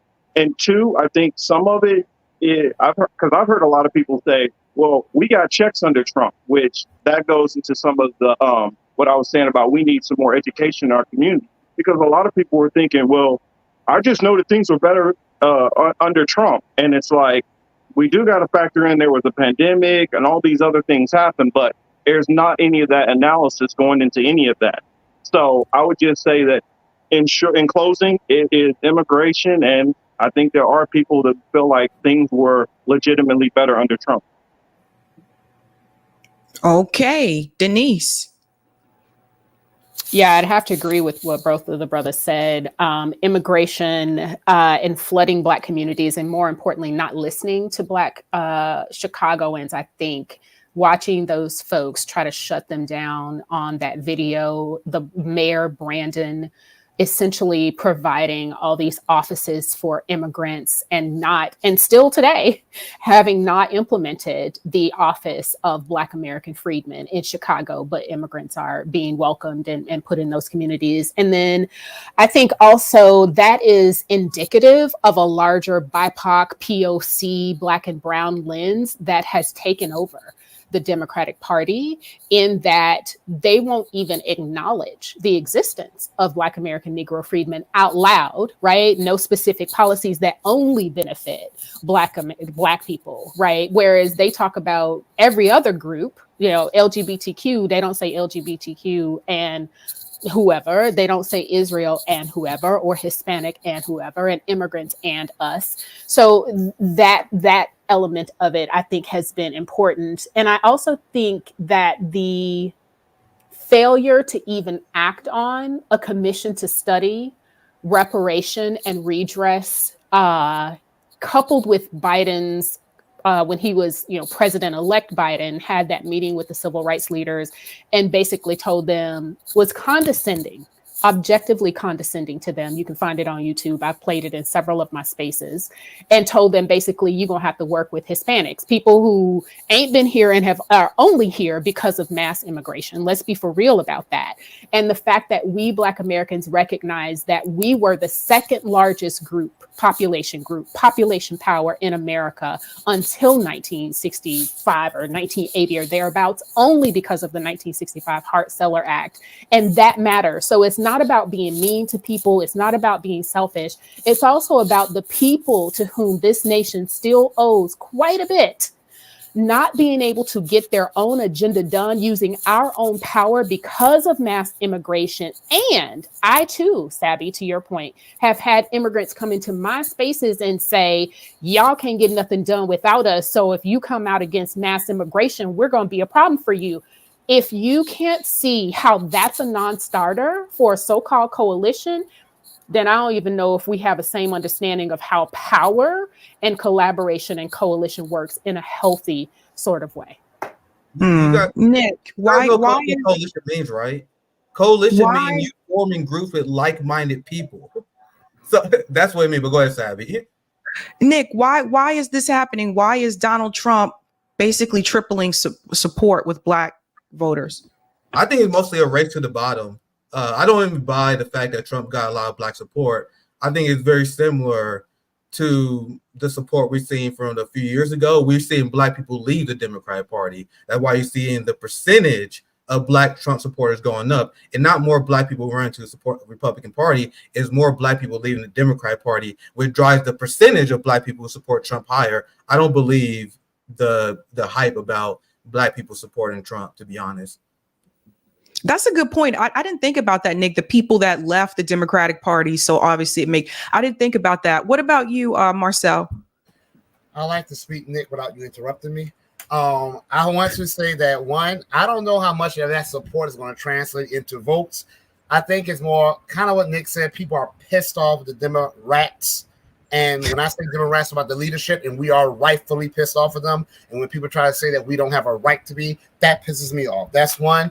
Number two, as much as the Democratic social media influencers tried to make fun of Trump for saying black jobs, the fact that Trump actually speaks to the neglect that Black Americans have received for the past 60 years, that resonates with people. People hear that. When he actually said about our neighborhoods being in shambles and how we were pretty much had nothing to lose, was he said in an artful manner? No. But the fact that he was speaking to how that's how we speak every day, we see our communities being ignored and we see other groups getting benefits, that speaks to us. I'm going to tell you my story about why I look at him in a different light. Not saying I'm committed to voting for him, but I look at him in a much better light now. When Ice Cube asked who wanted to meet with him to come up with policies for Black Americans, or I think they just said Black people in general, it was Donald Trump's campaign that responded. When my campaign manager wanted to reach out to, at that time, the Biden's campaign, RFK's campaign, Trump's campaign, someone from RFK campaigns responded. Someone from Trump's campaign responded. Trump's campaign manager but someone in his circle for 7 months has been in constant contact with us. Now, does that warrant me voting for them because they're speaking and giving me attention? No, I'm not some schoolgirl. You could just text every now and then. That means I'm going to give it up for you. No, but the fact is they are listening. They're speaking and they're speaking policies. I also want to say that it's about this thing with immigrants, because that point was brought up again. We have to remember when the Black Farmers Bill, something that Democrats are trying to take credit for, even though it's not just going to Black people, the reason that bill was stalled was because of white, Hispanic, whatever race they were, and Asian immigrants also came out against it. So we're talking about demonizing immigrants who are making it very clear, by and large, a lot of them are not on our side. So when Trump comes out and he talks about how mass immigration, not the people, but the policy is hurting Black communities, it does resonate with us. And also, Sabby Sabs, there are other things that Black people care about. A lot of Black people are not in support of elective abortion. They might feel it's a quote unquote woman's choice, but they also can see how it's led to the destruction or the stagnation or has subdued the Black population growth. We're still growing, but not as much as we would have. Some Black people care about 2A, Second Amendment rights. There are other interests Black people have that's not what the Democrats say we should care about, and that needs to be acknowledged. Okay, be easy. So with Trump, I think that the polling could sometimes be misconstrued. It may not fully come to fruition, the numbers that they're saying. I do think that he'll increase from, what he was. I think, what was it, 8% or 12% last time, somewhere around there. But either way, I do think he'll increase from that number. I don't know if it will be slight or exponential, but it was 7% in 2020. Now 19, yeah.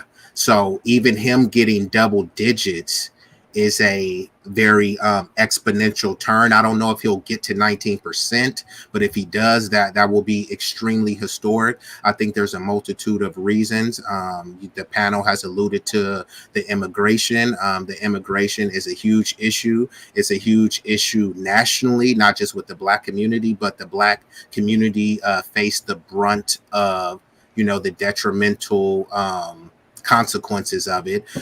There's also, like Marcel said, because in this political process, in the pageantry, Kamala is supposed to be a Black woman, but she won't even say Black.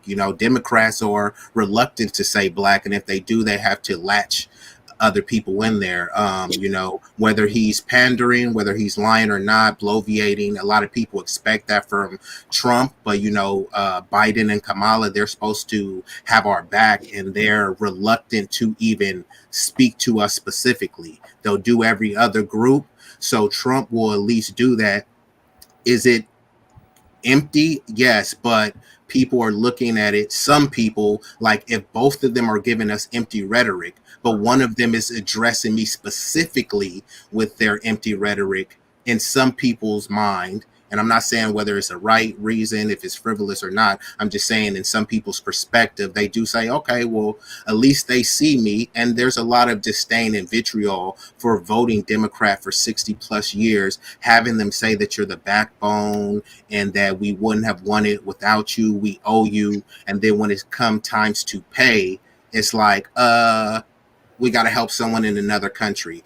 We got to help a non-citizen, but just vote for me again and we might get to you. So that's turned a lot of people off. So I do think there is a lot of protest votes going in that they don't necessarily like Trump, but it's more hatred towards the Democrats. And they see Trump as that vessel to kind of stick it to them. That's a good point. Afeni, why do you think Donald Trump is gaining support with Black voters? I think there's a couple of reasons. I used to organize with an organization called Life After Release, and they mainly worked with formerly and currently incarcerated people. And I mean, Trump let some juvenile lifers out of prison. And so, you know, a lot of, especially in like the formerly incarcerated community, a lot of what I hear from them of why they're supporting Trump is because of that specifically. Like it's like a material thing that they can point to, like, oh, this is something that they did for me or for somebody that I know. I think that, you know, the Democratic messaging about the economy is like completely misaligned with like people's life experience of what is actually happening in this country. Like the Democrats are acting like, child, niggas is eating cheesecake and steak and lobster every fucking day. And it's $2,000 goddamn dollars for one bedroom out this motherfucker. So it's like, it's not given what they're saying is given. You know what I'm saying? And also I think that culture influences politics. It is true. 70% of Black people in America live in the South. The South is the Bible Belt. A lot of Black people are very conservative. If you think about trans issues, if you think about like, you know, incarceration and crime. I do a lot of work here in DC around like rapid response work and trying to do like build alternative systems to the police. And like older Black folks, especially, like they love the police. And in a place like DC where 60% of the MPD is Black, even though like a lot of them don't live here, but some of them are from here. That's their cousin. That's their whatever. So I think when it comes down to it, like I think the culture of Black people is kind of shifting. And I think because of the failures of the Democrats, it's a lot easier for people to say like, well, the Republicans are racist, but at least gas prices were lower when Trump was, you know, when Trump was in office. The Democrats are, you know, they say that they care about Black lives, but when it comes down to it, Trump gave me he gave y'all 2 checks, y'all, and he shorted y'all some money on the second one. I don't even understand why we still talking about that. I don't get that. But you know, like people are really hanging on to that. And I think that because of the lack of any material, anything that people can point to and say, like, this is the thing, like that the Democrats have given, that's the reason why some people are like, well, at least the Republicans have let people out of jail. At least the Republicans have given people a little money. At least I could afford shit. I could afford groceries. I could afford gas when the Republicans were here. And, you know, and I do think it's sad that, you know, there's so much, you know, rhetoric around the immigrant community and what's going on with that, because I genuinely do believe, you know what I'm saying, that because of the socioeconomic straits and because the messaging and what we're getting like just bombarded with every day, that I think it's really easy to blame immigrant populations for what's happening in this country. So yeah, you know, Trump might get more Black voters than he thinks. Oh, and this is the last thing I want to say. There are more Black celebrities this time than last time actually coming and endorsing him. This is a very celebrity focused, you know, society. So like I said, culture influences politics. So if the cultural figures that you're following and you're listening to their music and you're going to their concert shit, if they're supporting Trump and you're kind of like politically ignorant on like different things, it doesn't matter what they actually think. You're just going to follow what this cultural figure is doing. Yeah. Okay, we're going to wrap this one up with Marcel, and then we'll go to the final one, what happened in California. Wow, so Afina, you just made a lot of points I was going to make. That one, Black Americans are more conservative than people give them credit for. And Trump and Denise, you spoke about this. Trump is doing something that the average Republican voter does or candidate does not do. He is actually going to black people, not just the celebrities, and speaking with them, doing round tables, going to the places that might very well be hostile to him. I've been to like some quote unquote MAGA rallies, got standing ovations, but was I scared? Yes. Some of the people there said they could never go in front of a Democratic or a liberal event and speak. I did. Trump goes to places that people that are going to be hostile to him, and he speaks to black people. Kamala Harris goes and speaks about collard greens and kind of parrots points. And that's not how collard greens are made. And no, I never heard anybody wash them in their bathtub. That's a whole other conversation, though. But Trump will go there and sit down. It's like, what question y'all got for me? So he is making himself visible in black circles outside of those celebrities. And that whole stimulus check thing, that's stupid stuff. That's Sexy Red. And I'm glad she's kind of vanishing now. That's something she brought up. $1,000 is not going to last the average black person, single or with a family, more than a whole week. So I don't think people are too big on that. But like Afeni said, things were cheaper. And I hate Afeni, like I said, you said it. The Democrats tell us the economy is good, the economy is on the rebound. People are not feeling that. And even though, Marcus, I believe you said that there's ignorance, people's reality, okay, that's their reality. So if people are saying that they're struggling now and they weren't struggling as much under Trump, then that's their reality. I think when black Americans speak, we need to sometimes we don't need to call it ignorance. That's the reality. Because when other groups give their realities, it's respected as something that needs to be addressed. When we give ours, it needs to be respected as well. I also want to just reiterate the immigration thing. I know some of you may not like it, but we had in California again, there were some Mexican American who were probably first generation, second generation Mexican Americans. We remember this all in the back room talking about how they wanted to gerrymander their districts so that black voters' powers could be diluted. That was just a year ago or 2 years ago, right? And then one of the ladies was like, F that guy. He's with the blacks. You see how they talk about us? So when Trump comes out and says how some of these immigrants are hostile towards black Americans, and we see those experiences, it makes us make the connection, which some of us had always done, but had forgotten. Okay, and that we're going to move on to what happened in California. So in California, there was a reparations bill that, from what I understand, the reparations activists, they had the votes. So we've seen this happen before in California with CalCare when they were trying to pass universal health care in California. Again, they had all the votes. And then the legislators said, nope, don't bring it to the floor. So in this particular case, you're going to see this short clip here. Apparently, Gavin Newsom made a call, realizing they had the votes, and said, don't you bring that bill to the floor. So I want to show everybody this short clip here.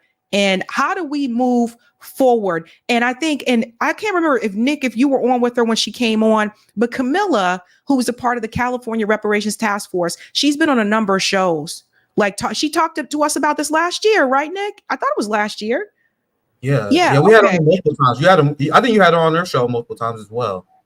Yeah, she came out to us last year when she was telling us what they were working on, and they moved pretty quickly. Like when I heard like they were bringing the bill to the floor, but this is what happened, and I just want to show everybody this. The speaker needs to bring the bills up now.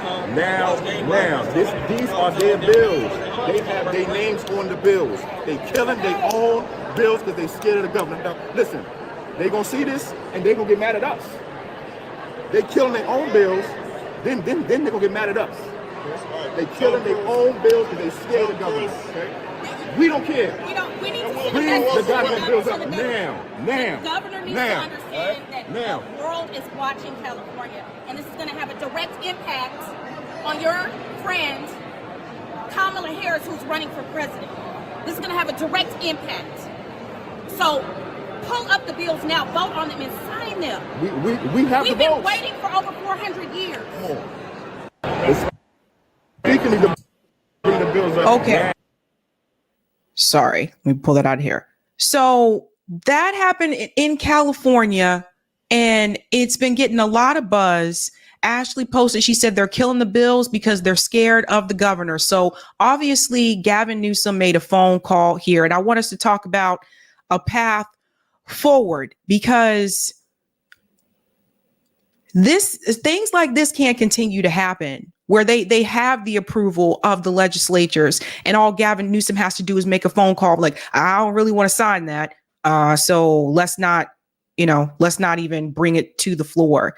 And not only that, I don't have time to show you everything, but there was also a video of some of the members of the California Black Caucus were mocking the reparations activists to their face. So let's go to Marcus first, then we'll go to Cloudness. Marcus, what do you think about what happened in California, and how do we move forward with something like that in the future? And, being a California resident myself, of course, I paid attention to that.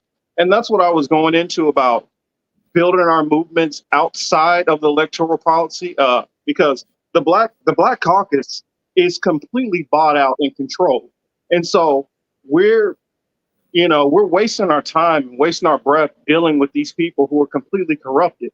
And every time Gavin Newsom decides that he doesn't want to do something, or he knows it's going to be inconvenient, he gets these damn Sambos to get out there, and then they capitulate and start doing all these different moves. One thing I want to say is I really do respect Marcel for what he's doing and the fight that he's been pushing on. So I just want to put that out there first and foremost. And the reason why I said ignorance, I don't mean ignorance trying to be disparaging to our community. I just feel like if we build more of, and maybe I can find better words, I'll admit that. But if we can find better ways to, get ourselves informed and figure out a better course that can be more effective. Because like I was saying before, I feel like the only way you actually get at these politicians is you got to hit them in the pockets. They have to feel like you're an actual threat. And we have so much money and wealth within the Black community, but we don't pool it together. Marcella said before about how, Native Americans have gotten this and other groups which are smaller than us. Yes, but we are a very fractured community, and we do not operate and move in one like some of these other communities do. That's the point which I'm saying. If we can build these movements so we can all be on accord on at least this topic, then we can get further. But going through the politicians, I don't think we're going to get very far. I think that we got to build these movements outside of electoral policy. That's the reason why I don't even focus on what the Democrats do about this. How can we punish these people who fight against the movements that we are fighting for? Okay, that's a good point there, Marcus. Cloudness, what do you think about this? What happened here in California? Well, it's sad to see it, but it's time to get rid of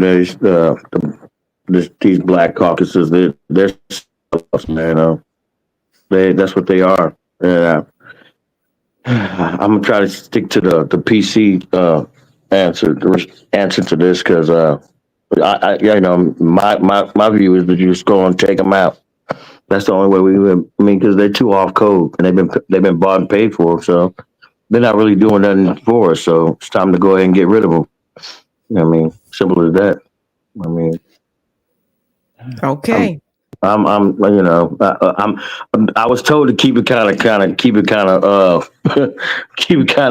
PC. So that's all I'm gonna do right now, man. Because I resort to violence. I'd rather go and take them out because they ain't doing nothing for us. So. All right. Thank you so much, Cloudness. Denise, I think you wanted to bring up some of the names that were responsible for this.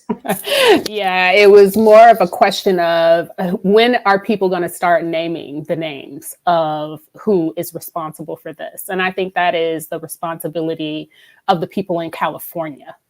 The people who were involved with the reparations work to actually name who got called and what deals were made and who's getting promoted and who's getting new appointments and the like. It's on them to actually call that shit out, because when you look at any other community with power, let's say the Jewish community particularly, right? When you come for one of them, even if you tell them the fucking truth, they gonna absolutely gut your ass and cut your knees off at the same time, just for good measure, right? And so I think there is power, and people knowing not to fuck with you because they actually gonna lose something. It's another thing for us to make threats that we don't have the numbers, the willpower, nor the actual power to actually implement, and it just makes you look weak. And I think all things need to be on the table there. And I think that's really just it. I will say what has happened through the work in California, plus the other work that has been done around delineation and all of that, is that many Black Americans, particularly those who do utilize social media, right, where the news headlines and you just get hit with a lot of stuff versus folks who are disconnected from it.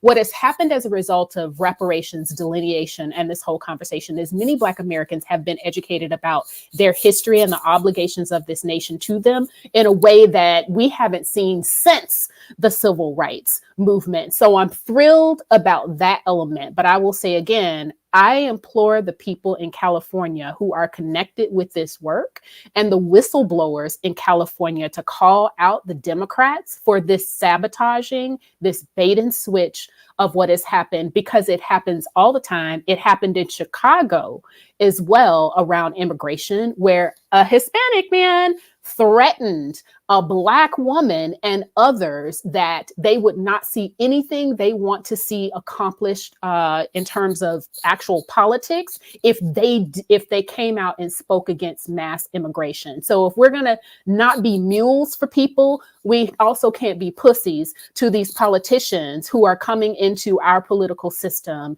and trying to bully us into being quiet about our interests. Good points there, Denise. Nick, what do you think about this? It makes me want to reach back out to Camilla too and see if she wants to come on and talk about it. I'm pretty sure a lot of people hit her up, but go ahead, Nick. I actually wasn't surprised. I would have been surprised if it worked. You know what I mean? I would have been so surprised if they did this California reparations action and then reparations was paid out to Black Americans. I would have been shocked otherwise. I don't know why people are surprised when they go through the fraudulent neoliberal systems and upset that they don't deliver for them, which is why at RBN we focus on strategy more than anything else. And that's why I asked about strategy. Like, it's one thing to say you support something, but if you support the structures, if you don't have a revolutionary plan of action, you will do the same thing these people in California did, waste a ton of time and resources just to get something done that will be struck down at the end of the day by the establishment they are willing to work within. So I would be more shocked if it would have worked, to be honest. Good point there. Be easy.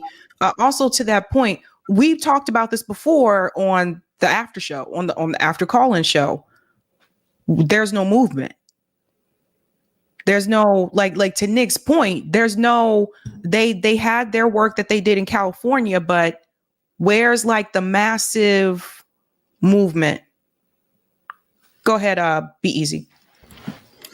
Well, like you said, Sabby, we have talked about this in your epic back channels, but no, I agree with most of what was said, but many people, and me, my main thing is organizing outside of the electoral and just, political paradigm. That's the main thing. I do my own form of mutual aid. I've done my own town halls, my own backpack drives, my own turkey drives with no corporate sponsors, just telling people, hey, look, man, you about to spend $300 on them Jordans, you could spend $50 on this. I put it to people like that, so I completely understand that from a movement building, mobilizing perspective. However, when we're talking about strategy, there has to be an inside outside game as well. And not everyone needs to be doing the same thing. So when we're talking about walking and chewing gum, many people are only walking and they forget about the chewing gum part. So if you're building mutual aid, you can have some people that support your interests, that is running for city council, that is running to be political figures. I don't think Greg Marcel woke up one day and had delusions of grandeur about being a politician. He saw there was a need. Nobody else is stepping up. I need to step up. I've seen many people that are kind of mocking what happened in California, but then when you ask them, actually, you say you support reparations. What are you doing in your local community? Nothing. They're wagging their fingers at people in California, but they've done nothing. People won't even organize 5% of their own group. You can't get 5% of your family members, 5% of your friends group to come together to uplift and enrich. And then when you ask people, what is the results of what you've done? All they have is mean tweets, podcast episodes, and photos. Oh, I took a photo with this person. So in order for you to actually succeed at something, you have to first try. So even if you fail, doesn't mean that it's a failure, because you can take it as an experience, a life lesson to know what you need to do.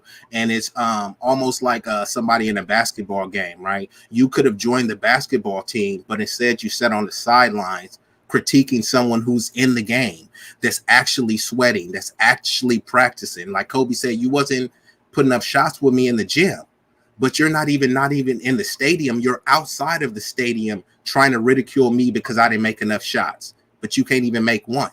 You won't even dribble. You won't even practice. So many people are sitting back and waiting for others to do something that they're unwilling to do. And they're just saying, oh, yeah, expected this to fail. Well, I mean, a lot of stuff failed because people are not stepping up and doing anything. And this is the last thing I'll say, because I heard the gentleman Morpheus was talking about how we are fractured. I think that is true, but I think it's overstated, because sometimes people will say, hey, look, we need to reach out globally. I mean, there's no more fracturing than the continent of Africa. 3,000 different tribes, over 2,000 different dialects. There's nothing unifying about that. People are very tribalistic there.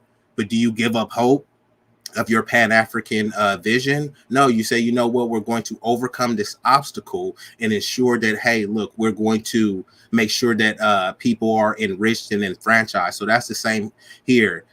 Us being fractured or not, you know, that's not, it's ultimately an excuse, because if you can't even get together, and I'm not saying anyone specifically on the panel, but if you can't even get 5% of the people that you know, it's not about any politicians. That's about you. What is it about your message that you can't galvanize? And you know, there was a saying, each one teach one. I said that's wholly insufficient. Each can teach 10. Now, not everyone is gonna be your kin, but if every one of us on this panel was able to get 10 people that was on code and responsible, just that small number of a group could accomplish some amazing things. I'll land with that. All right, Afeni, California reparations. And was this the right way? Do you feel, was this the right way to go about it? Or should there have been more people helping them? I mean, no, I definitely think there needs to be a larger movement. And there are some like national organizers that I know that are working on reparations, but it's just there aren't enough of us invested in the reparations movement. In 2021, we were doing some political education around reparations for DC, and talking about specifically like how universities like Georgetown are open because they sold slaves, and like that's how they like were able to like fund themselves and things like that, and like how that and like the descendants of those slaves are still right here in Southeast and Northeast. And yeah, Kenyon McDuffie, I'm gonna tell you his name. Kenyon McDuffie was the council member that was introducing the bill, but because he was running for attorney general in 2022, he backed off of the bill. So people are still organizing around it, but we don't have a champion right now in the DC Council that is going to bring that bill forward again. And if they are bringing the bill forward, it's very much like a you know how they be doing like those research committee type things, and what it's like, it's not. We already know what we need. And they're basically trying to, you know, stop that from happening. So even in our local community, like there's a struggle to get even our like Black representatives to be serious about championing reparations and actually educating and like using their platform as well to like educate people that are voting for them, their constituencies that are east of the river, about what like reparations can do, how it shows up, and how they can support. And organizers were doing that, but I think it's different when the person that is supposed to be like leading that effort is also like being a strong champion of it as well. And I would just say, you know, I don't think that America is going to come up off them reparations easy. There are varying types of violence in this country in a capitalist society. And money is one of those. Money is one of those things. So I genuinely believe, like, yes, we should fight for reparations, and also we should make sure that we are ready and able to defend ourselves as a community. Because I feel like reparations comes with money and it comes with a little bit of land. Yeah, y'all got to run me a couple acres, because we know that the real power is in the land and the shit that you own for real. So yeah, I mean, I don't think America's gonna come up off that easy, and I think a part of our discussion about fighting reparations should also be, as the most like PC way possible, should also be some kind of, you know, defense of some kind for our things.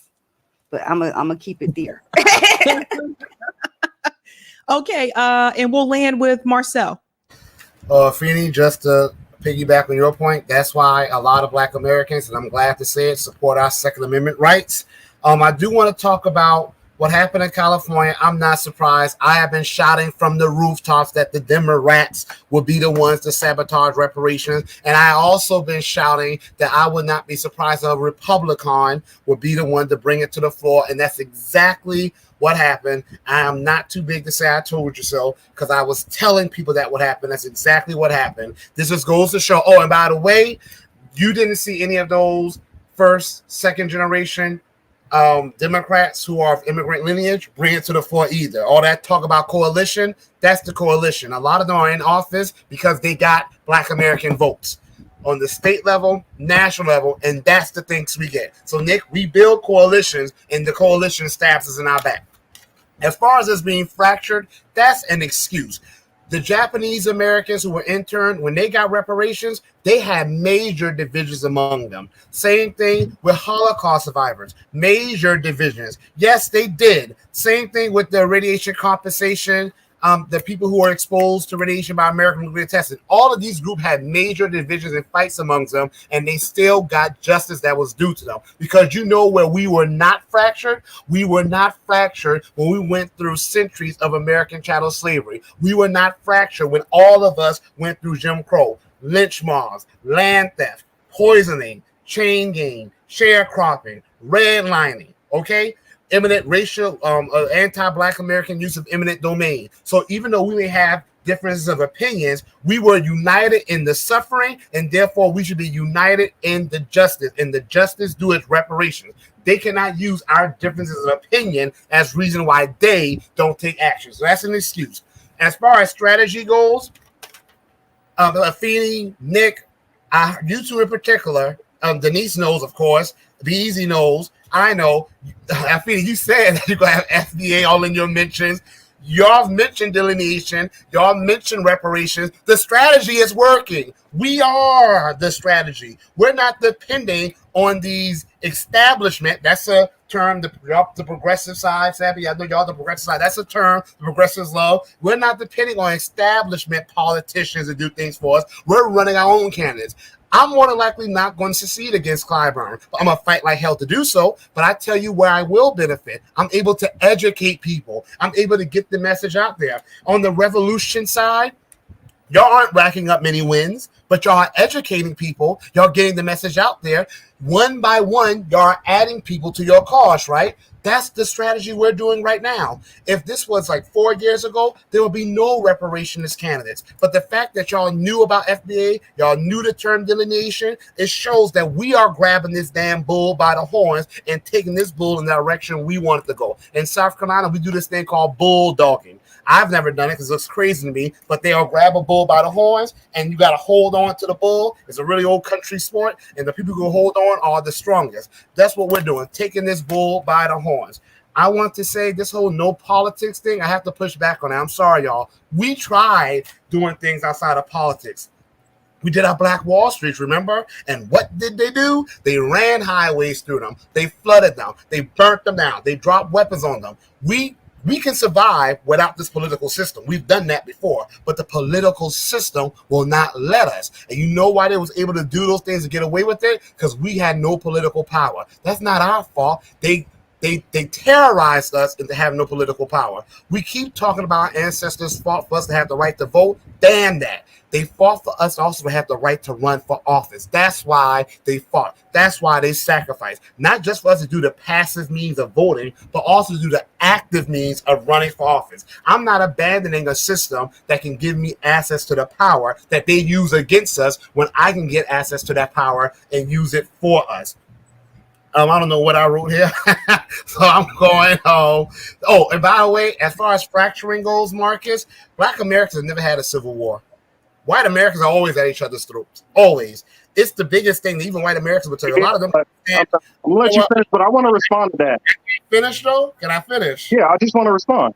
Yeah, but I'm almost done. Can I finish though? Go. Okay. White Americans have had civil wars. White Americans fight each other like cats and dogs.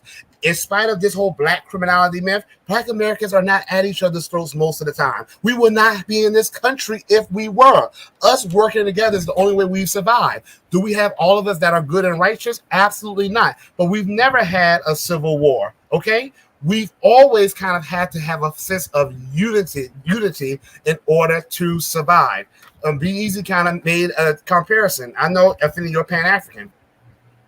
That's the beauty of us in this country. We can have different ideologies, but the African continent has always been divided. Colonization worsened it, yes, but they're always having tribal distinctions, nationalistic distinctions, always some type of conflict over things. We don't have that. So we're not as fractured as people make it seem. The people who are fractured are these politicians because they're beholden to corporations, they're beholden to other demographics, they're beholden to the Pentagon, and they're not beholden to us. So the fracturing is from them, not for us. And I land there. Marcus, go ahead and respond, and then we'll wrap up.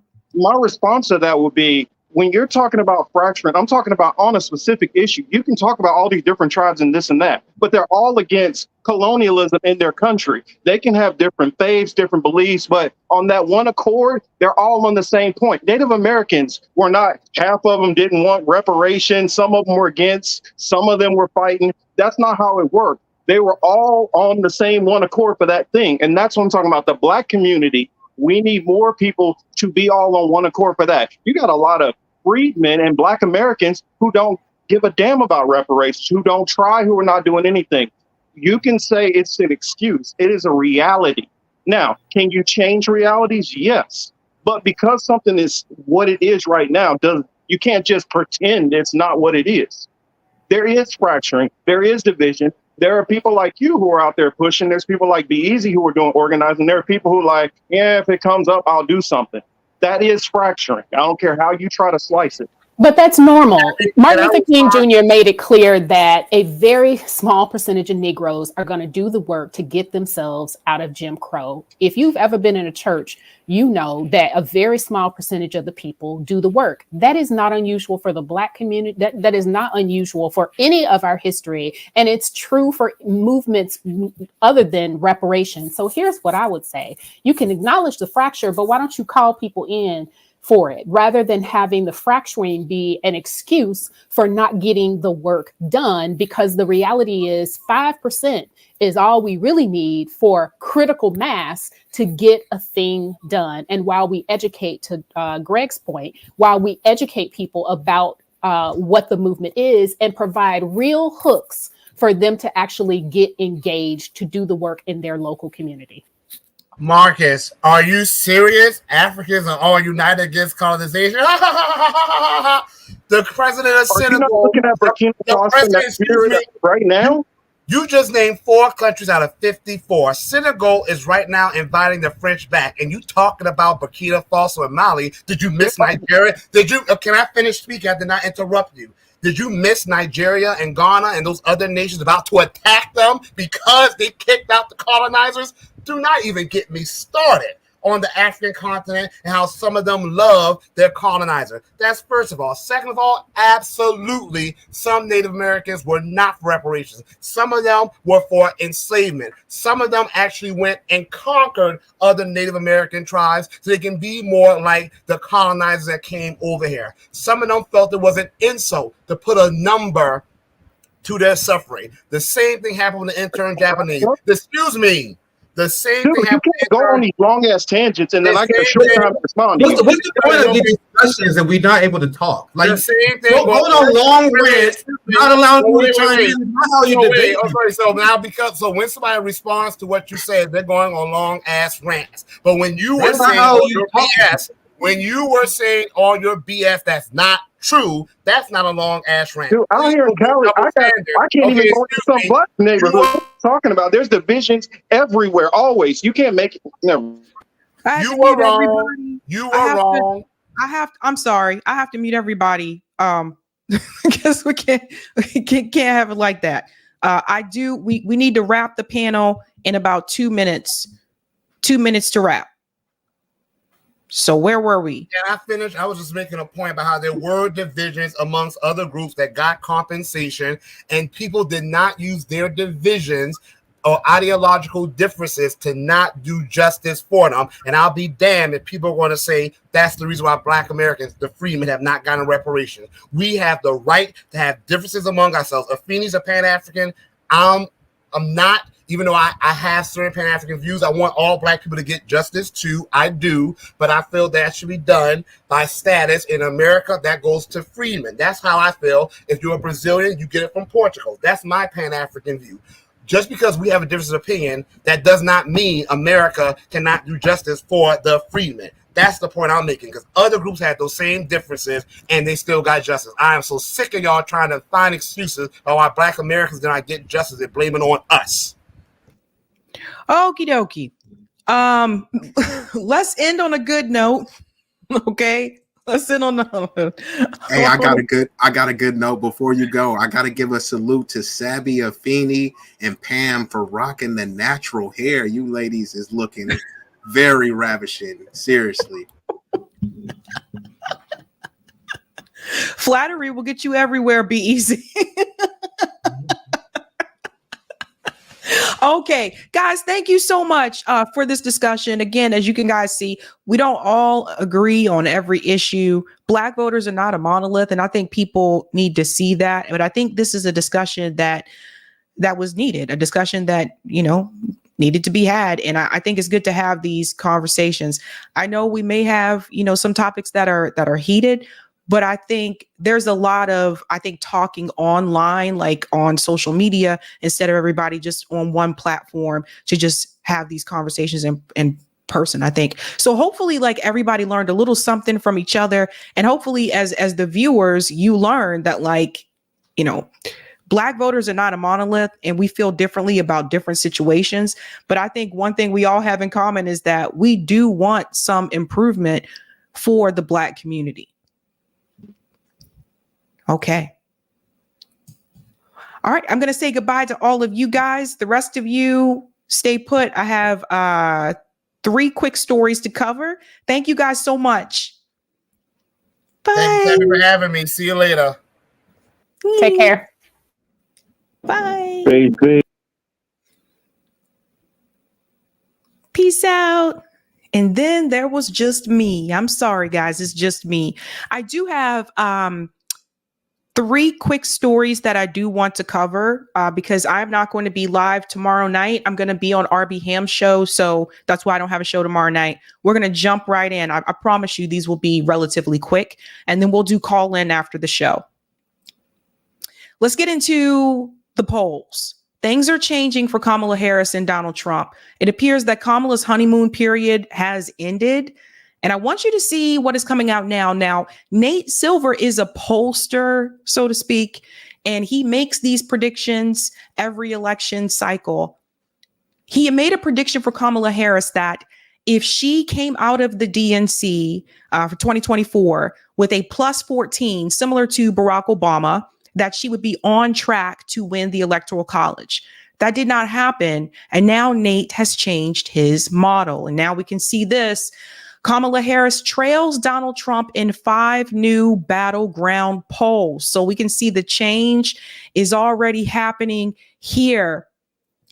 And they're talking about this here. We'll get into this survey. Surveys by Republican pollsters, Trafalgar Group, of 3 of the key battleground states, which could determine who wins the 2024 election, show that Donald Trump is beating Kamala Harris in Pennsylvania and Wisconsin.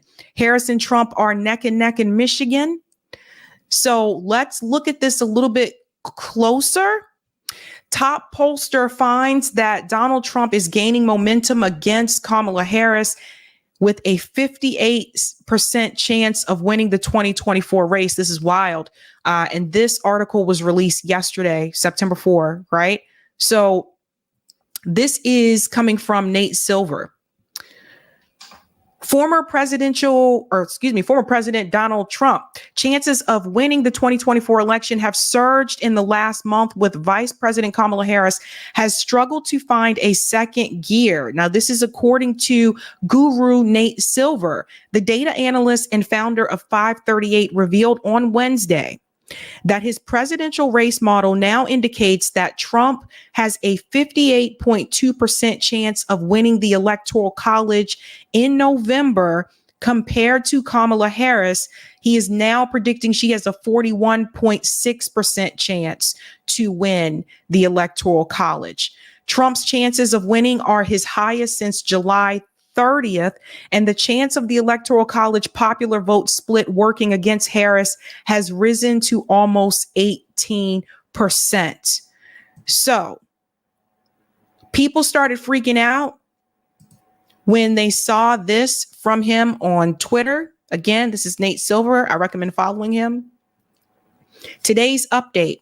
There's room to debate the convention bounce stuff, but Harris has been getting a lot of mediocre state polls lately. The chance of Harris winning the popular vote but losing the Electoral College has risen to 18%.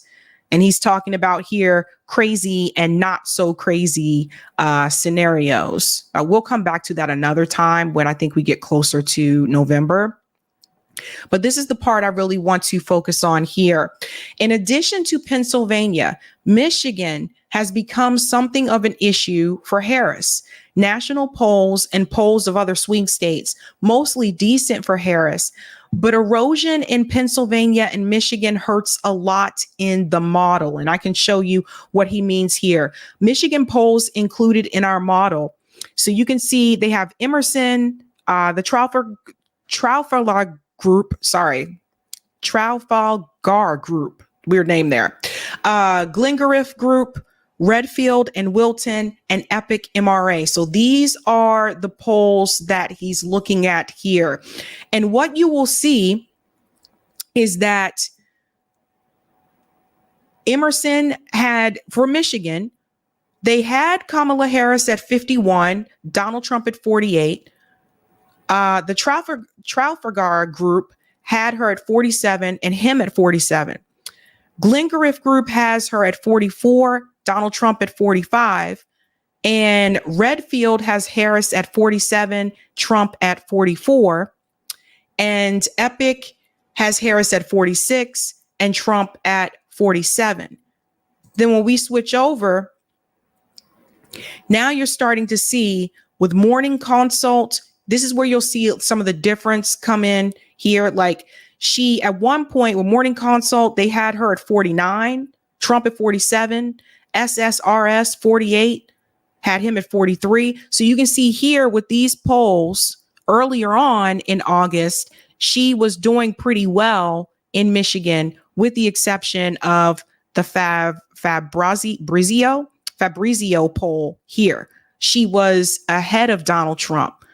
However, as August went on, we are starting to see a shift here. So now Michigan has become basically a tie for both of them, when at the beginning of August, she was leading in Michigan. So again, I think that was still part of the honeymoon period. As I said before, he said that if she didn't get that 14-point bump like Barack Obama received after the DNC, that she could win the popular vote and still lose the Electoral College. Barack Obama won both.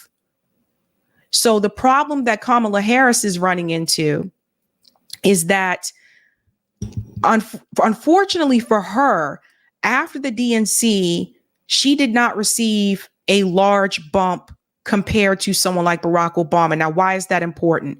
Barack Obama, 2008, if I remember my numbers correctly, I believe he received like 98% of the Black vote. And in 2012, I think it was 95% of the Black vote.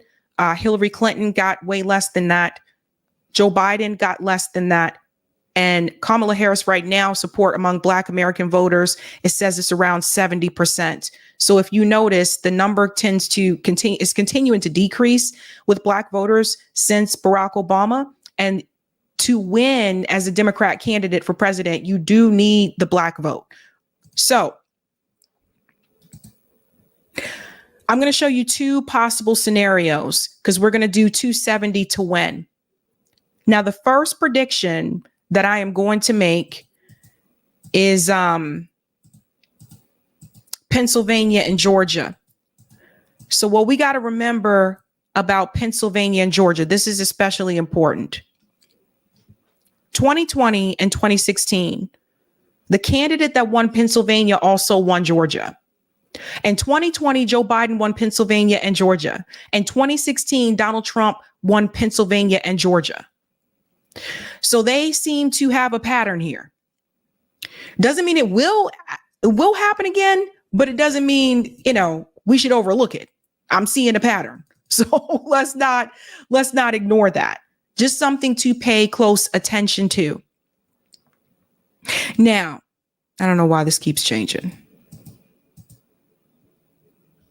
I'm just changing my states here so you guys can see, so we can play this real quick.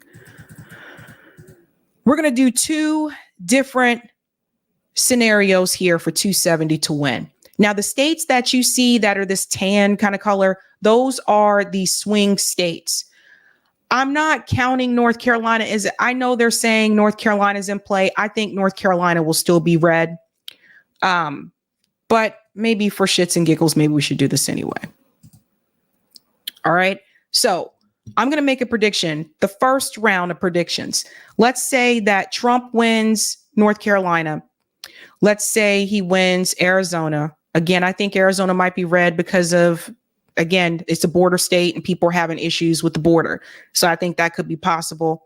Plus, Trump won it in 2016. I know Biden won it in 2020, but let's just, again, it seems like things are starting to change back to similarities towards 2016. I'm going to give Nevada, I'm actually going to be nice here and we're going to do something different. I'm going to give Nevada, let's say that holds blue. We're going to do two different scenarios for the Democrats. Now, let's go over here to Wisconsin. Wisconsin is the more conservative state of the three here of Minnesota and Michigan. Wisconsin is the more conservative one. But let's say I just go out on a limb and say she might be able to pull it off in Wisconsin. Kamala. Now, right now, as you can see, Democrats 242, Republicans 246. So you see how close it is already now?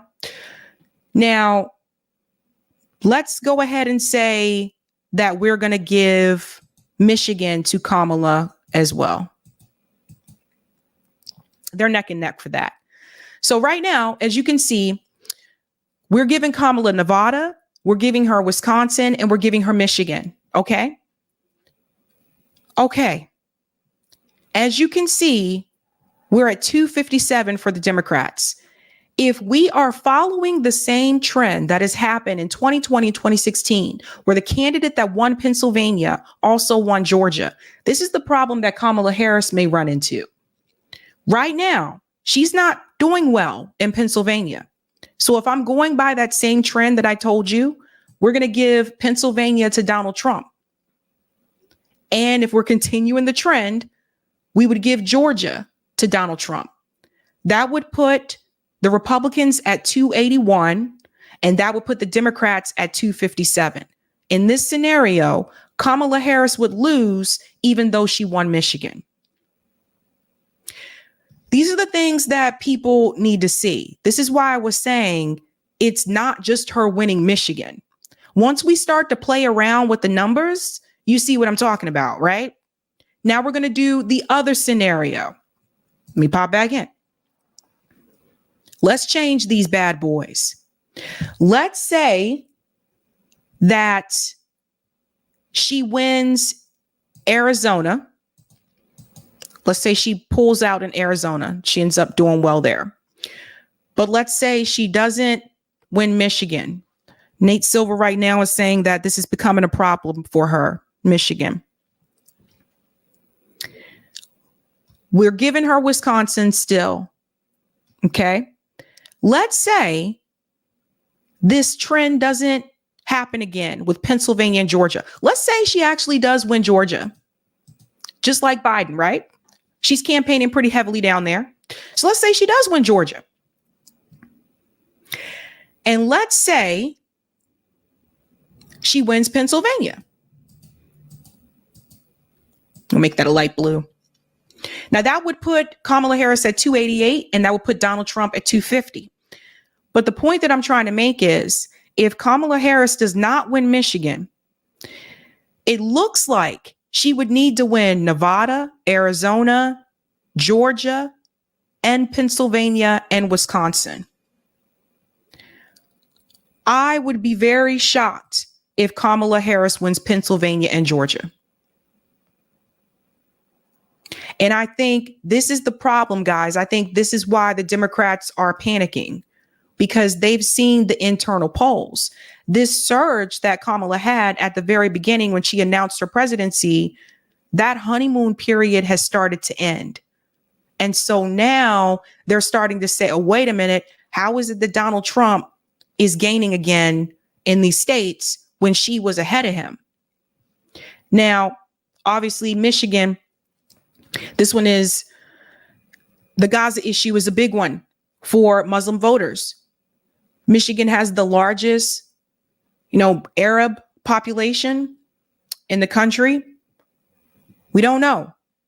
The uncommitted voters, the co-founders said they endorse Kamala Harris. They're still not happy with her policy, but they endorse her.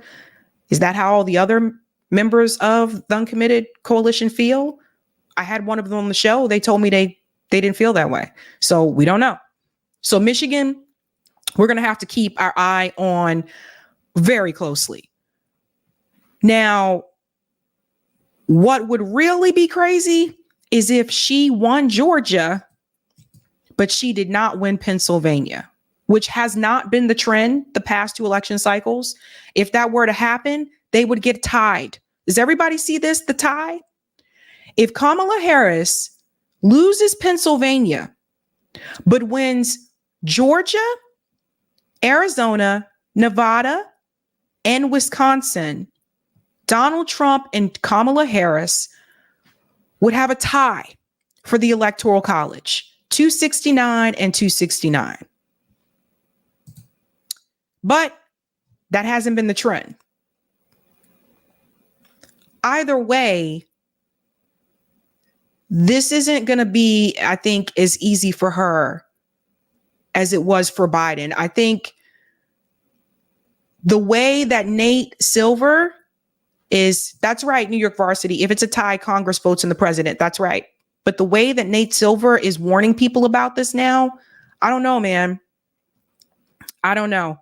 Is that Zeneb? Zeneb said, oh, Lord, a tie would be insane. Yeah, because then it would go back to Congress. And I don't know.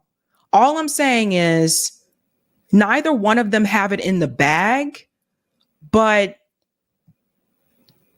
I don't think it is going to be easy for Kamala, especially now that her surge and her fandom or whatever, her like coconut fever thing that was happening and stuff, that's starting to die down now. And then there was the interview. And then there are people that are upset about the comments about, the arms to Gaza. So that being said, it is not going to be easy for Kamala Harris to win some of these swing states. And I don't even know about Wisconsin. I gave her Wisconsin. I was like, maybe, a lot of the college students in Madison will come out and stuff. I gave her that one, but that is the more conservative state out of Minnesota and Michigan.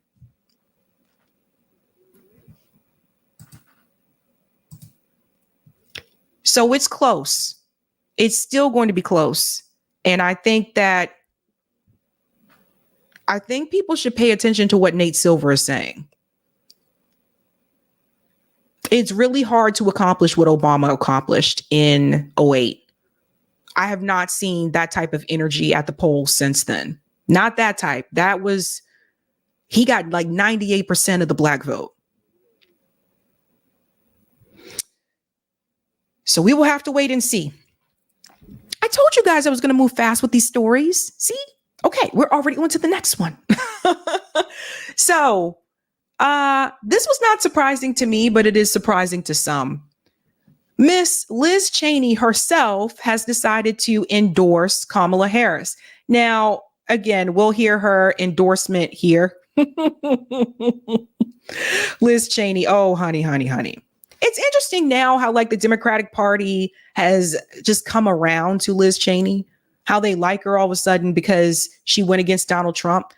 You know, I still remember some of the things that Liz Cheney said and some of the things that she did. I mean, she was another war hawk. I remember the language that she had around the LGBTQ community, even though her sister, if I remember this correctly, I think her sister was also LGBTQ and she went against that and everything, you know, to further her political career. And then she lost. She lost the last one. But the Democratic Party seemed to have embraced her recently. Listen to this.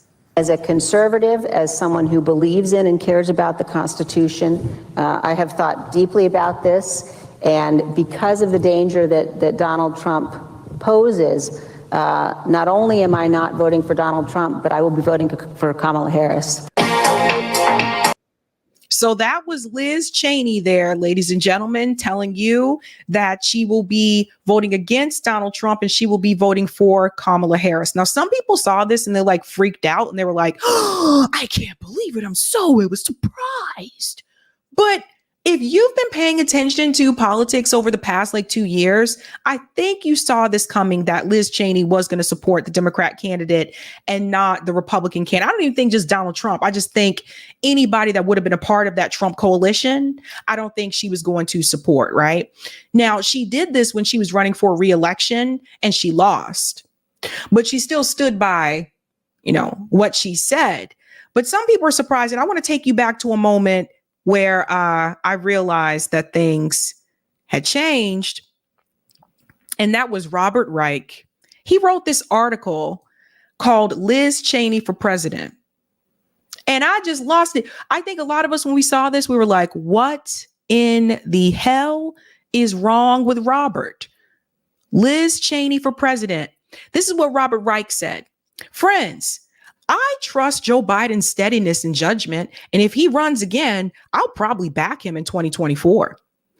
But today, I want to suggest someone who isn't even a Democrat, whose positions on many issues and I suspect you strongly disagree with, but who could possibly be the best president of the United States for the peerless time we're entering. I'm referring to Liz Cheney. Now, this is Robert Reich, who I've said before is very good on labor. And I just say it this way. I think when it comes to labor, listen to Robert about that. When it comes to strategy, don't listen to Robert. Okay. Don't listen to Robert. But Robert Reich is really good at explaining to you what the problem is, especially when it comes to the labor in this country, greed, people not being valued for their work. He's really good at breaking that down. He's written books about this. He's given talks about this.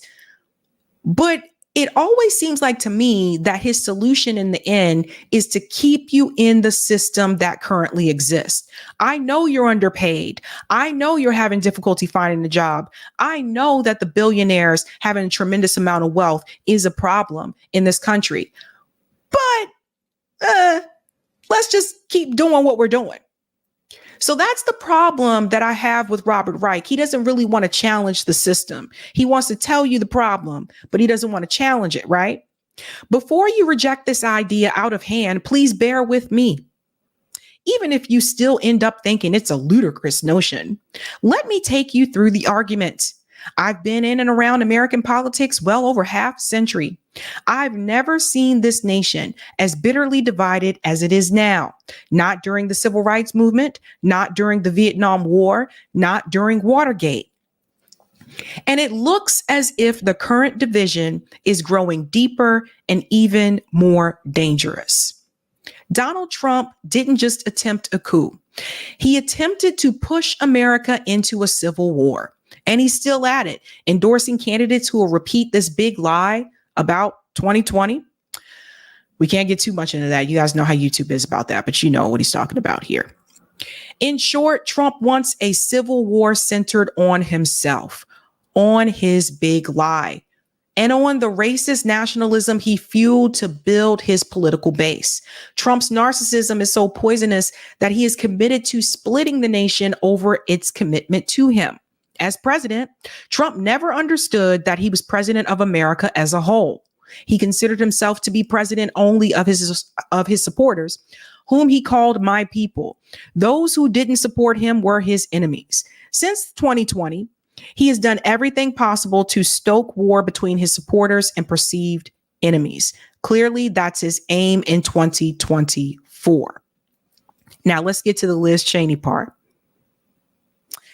It will be impossible to reunite this nation without a leader who is the exact opposite of Donald Trump, driven not by narcissism, but by a passion for the rule of law and the Constitution, someone who has staked everything on opposing Trump's demagogic authoritarianism, someone with huge stores of courage and integrity. Since the attack on the Capitol, Liz Cheney has demonstrated more courage and integrity than any other politician in America. Democratic lawmakers have opposed Trump's big lie, to be sure, but most knew they wouldn't pay a price for their opposition. Cheney knew she would pay a price, and she still has. Now, I wouldn't say it was just her. Justin Amash stood up to Donald Trump. I think a lot of people forget about him, but I think he was the first to do this. He stood up to Donald Trump way before the whole Capitol incident. So I won't say it's just her, but like he stood up to Donald Trump and, you know, he kind of went by the wayside. People don't really remember him much anymore. And he goes on to say here, this is what she said on the House floor. Much more will become clear in the coming days and weeks, but what we know now is enough. The President of the United States summoned this mob, assembled the mob, and lit the flame of this attack. Everything that followed was his doing. None of this would have happened without the president. The president could have immediately and forcefully intervened to stop the violence. He did not. There has never been a greater betrayal by a president of the United States of his office and his oath to the Constitution. The following day, on January 13th, Cheney joined 9 House Republicans and 222 Democrats in voting to impeach Trump. She subsequently agreed to be vice chairman of the committee investigating the January 6th insurrection. As a result of these actions, Trump and the House GOP leaders have sought to drive Cheney out of the party. House Republicans revoked her status as the 3rd highest ranking leader of the Republican caucus. Wyoming Republicans have censured her. Trump and the Republican Party are backing her primary challenger in Wyoming, Harriet Hageman, whose campaign has received huge amounts of funding from right-wing groups. Polling shows that Cheney faces an uphill battle to keep her seat, and she lost. She did lose that seat. Last Thursday evening, at the start of the televised hearing of the committee, Cheney laid out the case against Trump, whom she argued had thrown the Republic into a moment of maximum danger not seen before. Now, he goes on to say, let me come down here. I hope she declares herself a candidate for president and runs in the Republican primary against Trump. The GOP desperately needs her moral clarity and authority. she would give voice to Republicans who have been voiceless and allow the Republican Party to redeem itself, to reclaim the status it needs to ever again be a governing party. If she runs, many currently independent voters who outnumber registered Republicans could register as Republicans and vote for her, possibly delivering Trump a sharp repudiation in his own party and making it safe for other Republican lawmakers to declare the truth. So she did not run for president, but Nikki Haley did. So it's almost like Nikki Haley followed this playbook instead of Liz Cheney. And we saw what happened with that, right? That Nikki Haley wasn't even winning Republican support in the primary. In different states, as we followed this around, in different states, the majority of people that were voting for her were independent voters and some of them Democrats, but she was not winning the Republican voters. So if Liz Cheney would have followed Robert Reich's, idea here, I think the same thing would have happened to Liz Cheney that happened to Nikki Haley. There is like this significant part of the population that is a part of a Trump base, a Trump coalition. And then there are those that are going to vote for the party nominee, regardless who the nominee is, right? And then you have the independents. But I think what this position showed me with Trump versus Nikki Haley was that Donald Trump has been able to, for whatever reason, he's been able to hold on to a significant portion of his base, so much that he was not only able to win that primary challenge against Ron DeSantis and Nikki Haley, and he never appeared on the debate stage. Oh, and Vivek, the snake. And he never appeared on the debate stage. And now it is to the point we're looking at the polling now. Now he is ahead of Kamala Harris in some of the swing states that she was winning. This endorsement here from Liz Cheney, we have to ask, how much is this really going to help Kamala Harris? I don't think it's going to help her as much. I think that most Republicans will support their party. I think that most Democrats will support their party. And then there are people like me, those of us that don't want to support the Republican Party or the Democratic Party, and will vote third party. I'll be voting for Jill Stein. You guys know this. I'm going to support Jill Stein.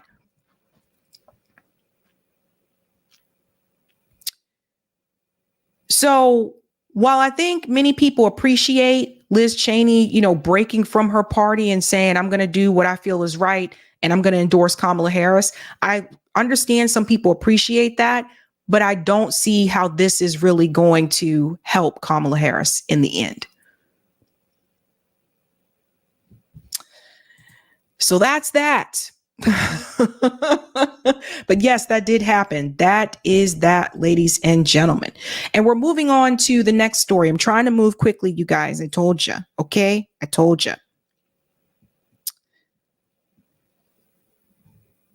So my comrade JB from RBN went to Tampa the other day to cover the Uhuru trial, where you have 3 members of the Uhuru movement that are on trial because the Justice Department is accusing them of being Russian agents, Russian assets. You have seen Chairman Amali Yeshitela on the show before. He's also been on RBN. I think the first place I saw him was on Democracy Now! He's been on a lot of shows talking about the raid that the FBI did in St. Petersburg, Florida, of their property, of their belongings. And he talked about this upcoming trial. So this trial has been happening all week.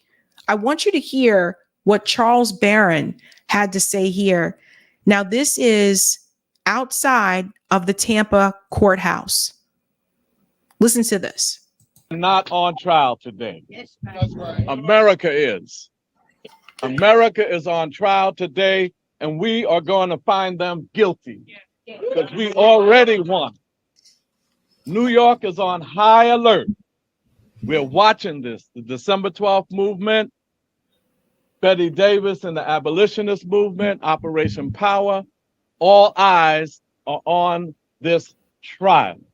And we have to say to the Biden-Harris DOJ, Department of Injustice, any Black person going with Harris and allowing this to go down, you are a traitor to your people.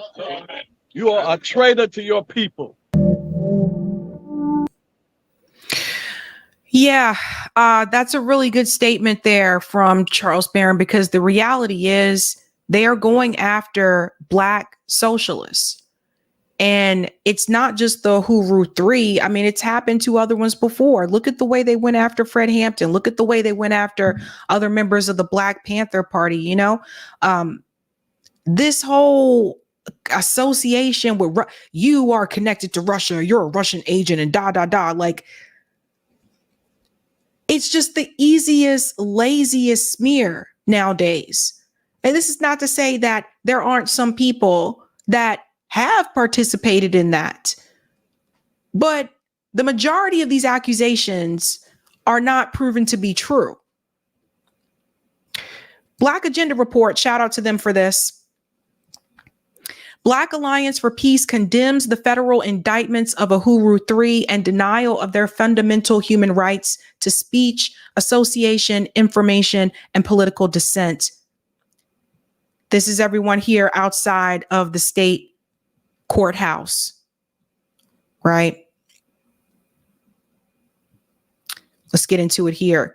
The Uhuru 3 were indicted by the U.S. government April 2023 on the absurd charges of being agents of a foreign government, charges very similar to the indictment of W.E.B. Du Bois, the internationally known Black scholar and human rights defender.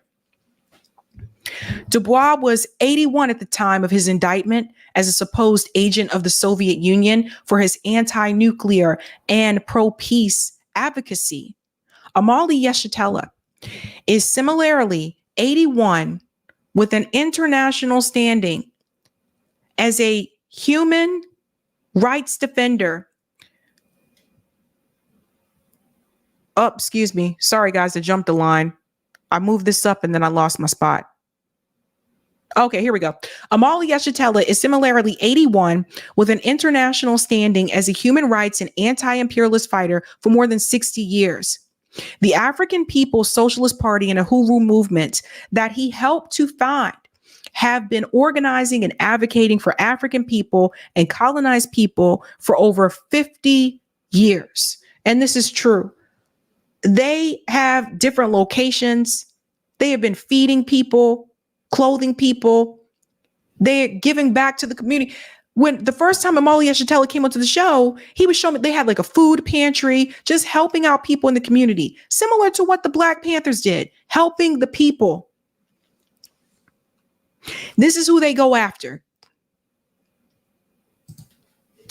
Ajamu Baraka, chair of Black Alliance for Peace Coordinating Committee, who will be an official observer of the trial, states that it is only in the imagination of white supremacists that African people would need smart white people from Russia to guide our people and movement to oppose the US, EU, NATO proxy war against Russia and analyze and comment on all aspects of US foreign policy. Internationalism has always been a core principle of our movement, from the Garvey movement and the anti-fascist struggles of Africans in America and in Spain, and in the form of the Abraham Lincoln Brigades, as well as the International Friends of Ethiopia that opposed the Italian invasion of Ethiopia, to our support for the liberation movements in Cuba, Haiti, Africa, Central America, and Vietnam. This is something very well said. This is so true. You know, it's like, if you're a Black person and it's like, particularly Black American, and you are knowledgeable about foreign policy, or you're traveling, or you're just very well versed or into geopolitics, there's always like this random assumption that you must be working with someone European. You must be working with someone in Europe, because you could never figure out this information on your own. You're not smart enough or intelligent enough to understand how things work in other countries. I've experienced this too, where people are like, oh, are you partnering with someone in Are you taking Russian money? Like, this is stupid. No, I have a brain. I'm well-traveled and I read. But there's always like this assumption we can never figure it out on our own. Amalia Yeshitela is an outstanding product and example of that tradition, which, among many other reasons, is why BAP gives an inexorable support to Chairman Yeshitela, as well as to Penny Hess and to Jesse Novell, who embody the highest example of revolutionary solidarity with African people. It says here that Hess and Novell have stood with us, and we intend to stand with them against the criminal repression that the Uhuru 3 are targets of. BAP recognizes that the ridiculous charges leveled at the Uhuru 3 represent a shot across the bow of the radical Black movement. The U.S. understands that if it is successful in containing Black opposition to the increasingly aggressive militarism abroad and repression within the borders of the U.S., the broader movement in the U.S. will be more easily controlled. And that's what people have to really understand. They're trying to control the movement. This trial is continuing in Tampa. We are going to be following it very closely. I wish them the best. I hope this goes really well for Amalia Yeshitela. And it's just, I have to tell you, if you ever spoken to anyone that's a part of the Uhuru movement, they're just some of the nicest, friendliest people that you'll ever meet. And all they want to do is just help their community. That's it. Just help. But the DOJ is going after them and calling them foreign agents. It's really interesting to me because you don't hear them calling other people foreign agents. You don't hear them calling people foreign agents who are advocating for Israel instead of the United States. AIPAC's not required to be registered as a foreign agent. AIPAC solely operates on behalf of Israel, but they're not required to register as a foreign agent. But the Department of Justice has decided to hold Black socialists in court and try to prosecute them.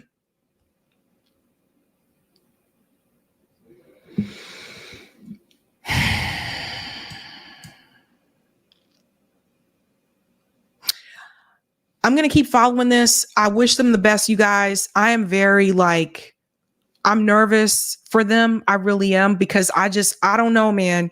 The way they've just been coming after people, silencing people, all the things that just continue to happen. It's what just happened to Richie Medhurst. Richie Medhurst was detained and thrown in jail, and he's a journalist. Amalia Yeshitela isn't a journalist. So we'll just keep following that. Yeah. Yes, we need critical thinking. Yeah, Jill Stein is there. Ajamu Baraka is there. I'm not sure if Ajamu was still there, but they were there the very first day of the trial. I think Caleb Maupin was also there. There were a number of people that were there in Tampa, just FYI. And of course, JB was there. You can watch JB interview people outside the courthouse on his channel. Just look JB Font and you can find it. Okay, last story, and then we will go to call in. I'm getting better with this, aren't I, guys? Moving a little quicker. Okay, now for something a little bit more funny. Cenk Uygur had an interview with Lex Fridman. I'm not sure if everybody's familiar with this dude. He wears like a black suit and a white collar shirt and a black tie. And he wears that like all the time. But anywho, he interviewed Cenk Uygur. And there's one part of the discussion I do want to drive your attention to. Is AOC the future of the Democratic Party? And I think you might be surprised by what Cenk Uygur says. Check this out. Yeah, that guy. Let me ask you about another impressive speech. AOC. Is it possible that she's the future of the party? Future president? No. So AOC, in my opinion, lost her way. And so... In which way? So it's tough talking about these things because people take it so personally. right? And that's why you'll see very few politicians on our shows, because we Pause. So do you hear what he's saying? Is she the future of the Democratic Party? Cenk Uygur said no. She lost her way. Interesting coming from TYT, right? Okay. give super tough interviews, and the words out in the street, right? Like, don't go Young Turks. They'll ask you super hard questions, right? So there only a couple do it. Like Ro Khanna does it. He's brave. We'll get into shouting matches sometimes in the middle of bills and stuff, but at least he's there to defend his position. I respect him for that. Tim Ryan, a little bit more of a conservative Democrat when he was in the House. He would take on any debate, et cetera. So there's a couple of good guys that do it, but generally they don't. So when this relates to AOC, because when AOC is running, we do 34 videos on her. We get her millions of views. We founded Just Democrats and now launched it on the show. Our audience, Ryan Grimm documents it in one of his books. Our audience raises $2.5 million for those progressive candidates overall. And at that point, AOC and all those Rashida Tlaib, et cetera, they're all dying to come on the Young Turks. Makes sense. I would too, of course. And it's not because it's the Young Turks, any media outlet. And most media outlets, almost all the media outlets reject them. We cover AOC more than all the other press combined. Pause for a second. And there was a reason why that was done. And I talked about this. I was on Bad Faith earlier. I don't know if everybody saw it, but go check out the interview I did with Brianna Joy Gray on Bad Faith podcast, where I talked about this earlier with her. What I came to understand is that the reason why there was a lot of focus heavily on AOC instead of the other squad members is because she had the best chance to win because of the demographics of her district, right? If you watch that documentary, Knocking Down the House, you'll notice that too. They tend to focus more on her than Corey, Paula, and I forget the other one, Amy Viella. They tend to focus more on AOC because, again, she had the best chance of winning. And it's interesting that Cenk is kind of spilling the tea here a little bit, because I think you guys know I've had my criticisms of Justice Democrats and how the squad failed. I've had my criticisms about that, and I've discussed that on the show. But now you're hearing someone who was one of the co-founders of Justice Democrats just kind of spill the tea here about, look, let me tell you what happened, what went wrong. I'm thinking about all that money that he said they raised to help get them elected. And I'm just thinking about how that millions of dollars that went to Justice Democrats, how that money could have been used towards mutual aid. It just blows my mind, all the money that just went nowhere. It blows my mind, like even with Bernie Sanders raising over $100 million. And I just think about what we could have done with that money. Let's go back in. Right.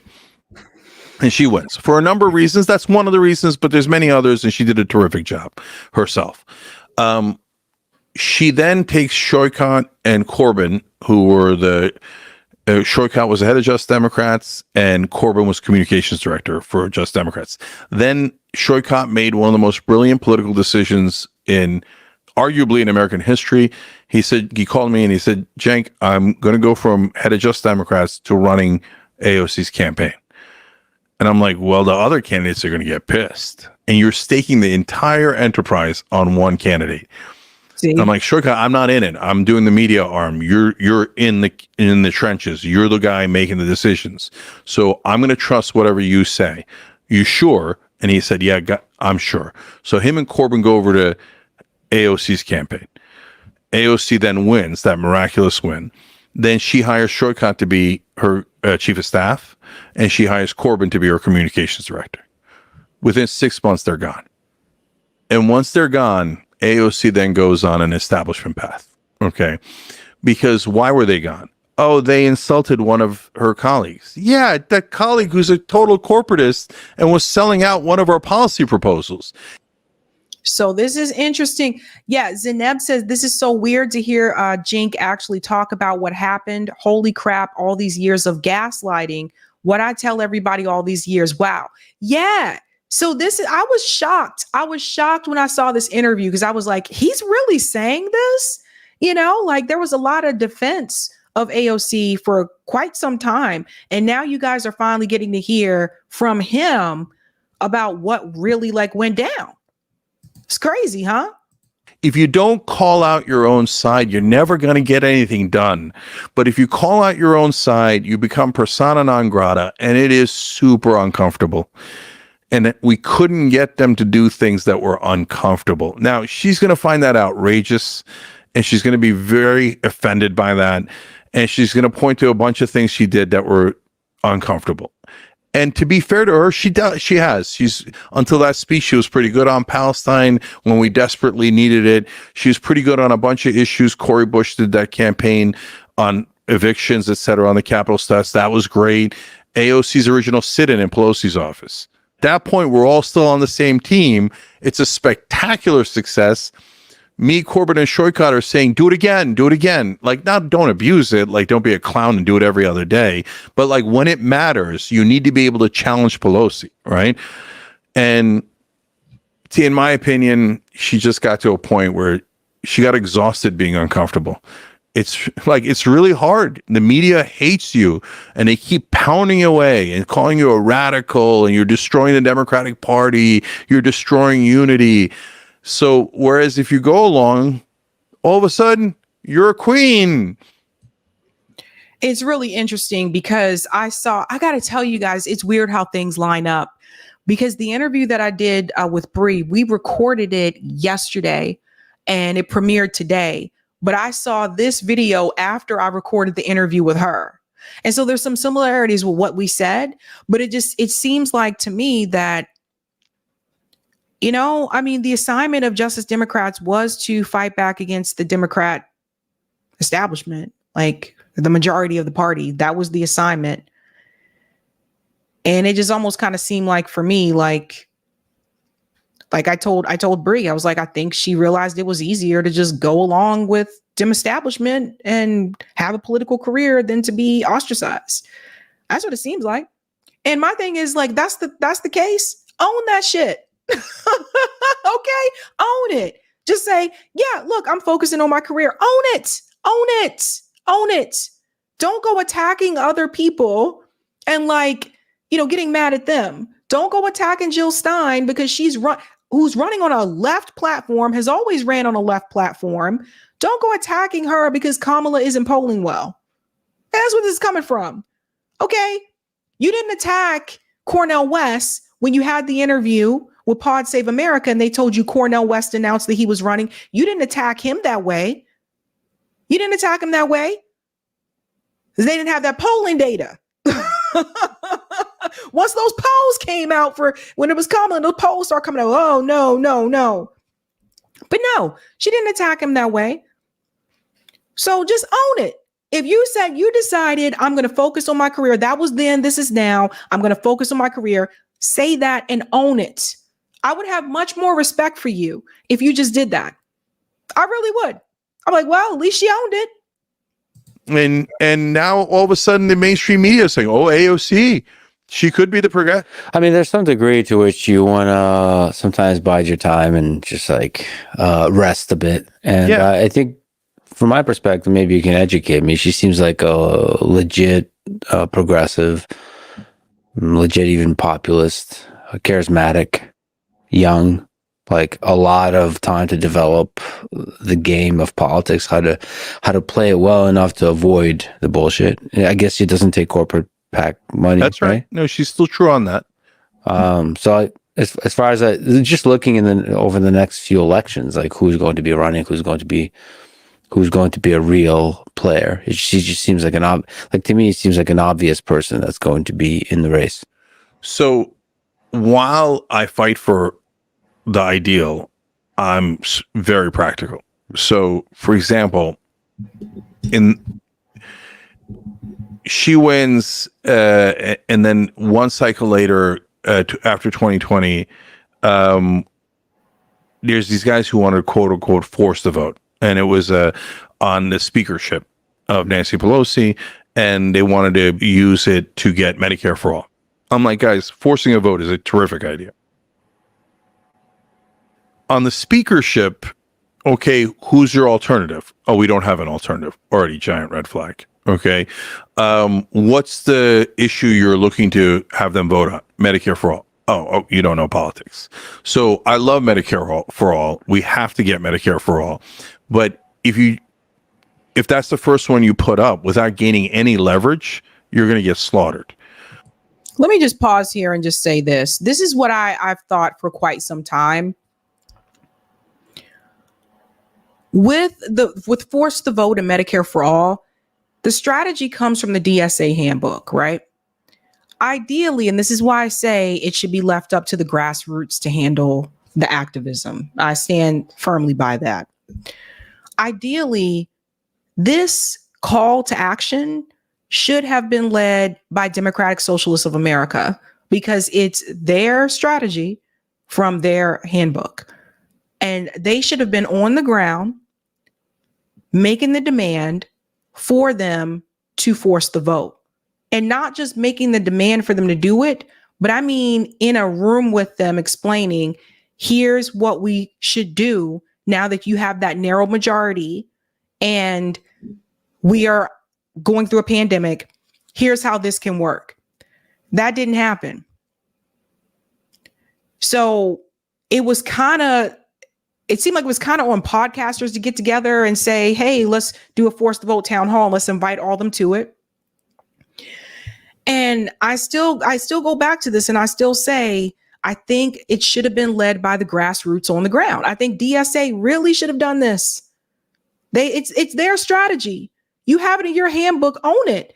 And it just kind of seemed like when that moment came, it seemed like they just wanted to walk away from it. No, I don't want to deal with this. I don't want to do this. It's your strategy, right? There was also some things that were said about it that was untrue. Like Cenk was like, a Republican would become speaker. That was not true. And they later on admitted that, but it was too late. That's what he's talking about now. Put up something easy. Force a vote on $15 minimum wage, or pick another one that's easy. Paid family leave. These are all polling great, because if you force a vote on that, you could actually win. And if you win, you gain leverage. And then you do the next one and the next one. And then you do Medicare for all. Not bullshit gradualism that the corporate Democrats do, but actually strategically, practically building up power and leverage and using it at the right times. So if I thought that's what AOC was doing, I would love it. Right? So Pause. Ice Age said, so why didn't DSA do it? I don't know. That's a really good question. I didn't have a show at that time. This show did not exist. So I don't know why DSA decided not to do it.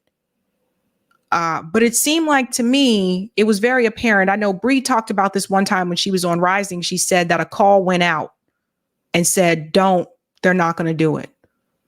So I don't know where the call came from, but it sounds like it came from DC somewhere. But she explained it on Rising that a call went out. Don't push for this. They're not going to force the vote. So I don't know. But I will say this, like to DSA, like if you guys have strategies in your handbook and you don't really want to, I mean, it's your organization. You should be pushing for these things. That's how I see it. I don't need her to force a vote on Medicare for all. I don't need her to go on some wild tangents that don't make any sense and is only going to diminish your power. But when they eviscerated all the progressive proposals in Build Back Better, how did that happen? Manchin and Sinema used every ounce of leverage they had. They said, I'm just not going to vote for it. I don't care. Okay. The status quo is perfect for my donors, so I don't need you. I vote no.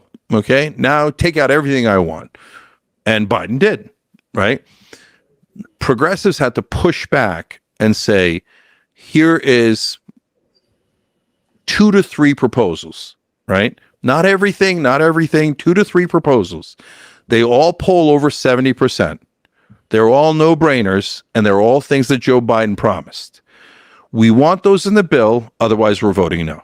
At that point, the media, what would have happened is the media would have exploded, and they would have said AOC and the rest are.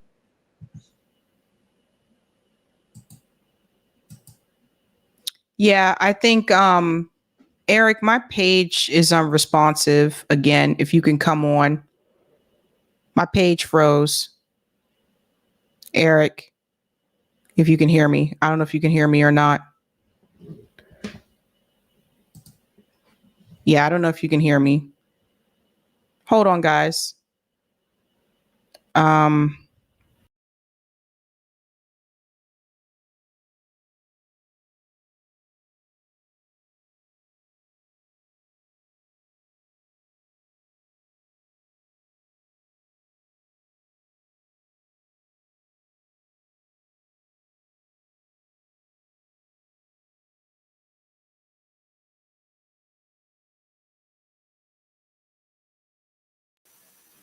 Hey, all right.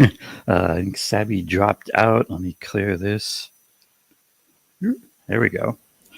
Sorry. I hope that hey. ended okay. Did that end okay? I think it did. I think the clip actually played out all right. Okay. All right. I have to. Oh, okay. I had to go to a different tab. Okay, let me go back, guys. I'm sorry. I hope this doesn't mess up the clip. But I'm about to wrap this up anyway. Anywho, so he goes on to say, oh, I can't hear anything. I don't know what happened, Eric. I can't hear anything. Can you hear me? Yeah, I think I just need. Let's see. There's no volume. Yeah, yeah, okay, I'll do it. It's like it kicked us out of StreamYard. Here, let me see what this thing's doing. Let me let me do the screen share again. Actually,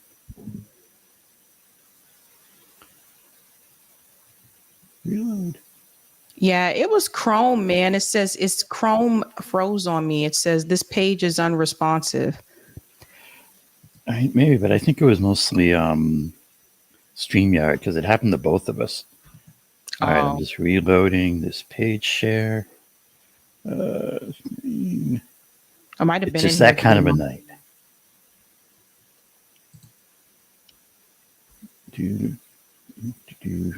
And don't forget, guys, I'm not live tomorrow night because I'll be on a different show. Are you doing a show on Sunday? I have a wedding. There you go. Mm-hmm. All right, I think we are back in business. Okay. All right, all yours. Okay, he finishes this up here. 70%. They're all no-brainers, and they're all things that Joe Biden promised. We want those in the bill, otherwise we're voting no. At that point, the media, what would have happened is the media would have exploded, and they would have said AOC and the rest are the scum of the earth. They're ruining the Democratic Party. We're not going to get the bill. They're the worst. You have to withstand that. If you cannot withstand a nuclear blast for mainstream media, you're not the person. But I thought that's what they were supposed to do. I thought they were supposed to take over the party. Does everybody see what I mean? I thought that's what the assignment was supposed to be. And if you try to take over the party, of course, like you are going to get media like backlash. I mean, that's what I'm saying. Like, I don't understand this experiment. We are going to do call in. Eric, I'm so sorry, but there are a lot of super chats that I just realized we didn't read any of these. No worries. I'll do some catch up. I'll set up the Zoom chat and then I'll be back. All right, cool. Here we go. All right, and I got my new camera going. I think it's working well. Let's see. Let me resize this. All right, this is the part of the show where Sabrina takes a little break. Just maneuvering things here, and while we give her a break, I jump in here. Eric T. Red usually in the background, now in the foreground, and then we'll be. Then Sabby's going to come back, and then we'll be moving over to our Zoom Hangout, which is a lot of fun. I recommend you all check that out and even participate. The cameras are optional, and let's see what we've got for super chats that have been building up. So some of these will be a lot of the first ones here. Will probably be referring to the panel. So they'll go back a ways and maybe to other stories. Let's see what we got. Thanks for the super chat, Juliet Leak. Thank you, Sabby. Watching tonight on my 77th birthday. one of your senior comrades in admiration. Well, happy birthday and thank you, Juliet. And yeah, big kudos to you. And thanks for this one, Death Before Dishonor. Thanks for the super chat. Damn, I finally had to subscribe to give to you this 125 a piece. Salute from Dog Tags. All right, thanks for that one. And thanks for this super chat, CM. There's a reason George Floyd's face is painted on the Gaza side of Israel's apartheid wall. Palestinians see the connection. I can't vote for anyone who isn't explicitly anti-genocide. Yeah, definitely feel you there, CM. You know what I just say plainly is no votes for genocide. And thanks for this super chat, Marcus. Putin wants us to support Kamala now. I think we should do it when asked. Why shrug and say, don't know. New orders from Moscow. F the system. All right. Thanks for that one. And thank you, Nexus Games, for this super chat. Marcel is pro-Trump and anti-Jill. Nice. And Gina Viola became a new member. Whoop, whoop, and welcome. Good to see you on board. Thanks for this one, Janine. Freedmen are speaking in this tone because it's the black immigrants against our restitution and come to this country looking down on us. Africans on the continent aren't coming here to help us. Yeah, we certainly had emotions flying high during the panel.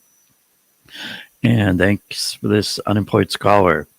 Thousands of U.S. black soldiers helped annex my land in 1899. They were also teachers who forced us to learn English. That's why I'm in the goddamn U.S. And thanks also for this one, Nexus Game. Marcel is an immature baby. All right. Thanks for the super chat. Love USA. Immigration is a big problem to all Americans. Since mass immigration to the U.S., the percent population of both white and black Americans have decreased together with your income. Now Indians, number 1, whites, number 12. And thanks for the super chat, Zerfin to the max. This country makes everyone of all colors pro-imperialism. Trump tugs at those strings and Kamala makes it easier to digest. And I mean, it's the thing that I always come back to is you really should just be viewing it as a uniparty, as a duopoly. You know, both of these parties work for the billionaires. You know, whichever one of them wins, the billionaires will win the next election, right? Unless you get a third party in. Thanks for this, Marvin Vargas. No more PAC money in government. Whores, sellouts gone. Politicians can now help our people. Well, you know, Marvin, I'm all for dealing with the money and getting the big money out. And thanks for this, Penny Arcos. Does the U.S. respect borders? Who stole half of Mexico? U.S. workers gentrify Mexico. USCMA lets China take over the auto biz in Mexico. Yep, I hear you, you know, and I always say, you know, focus on the powerful. And thanks for the super thanks to Lee A. Royster for gifting 20 memberships.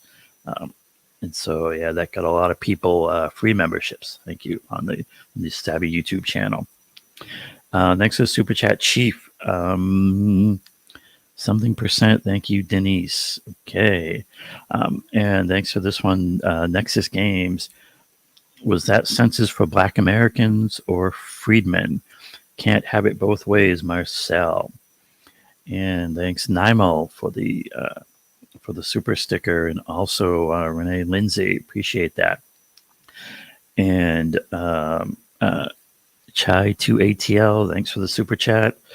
Thanks for the super sticker, Jay Tolbert.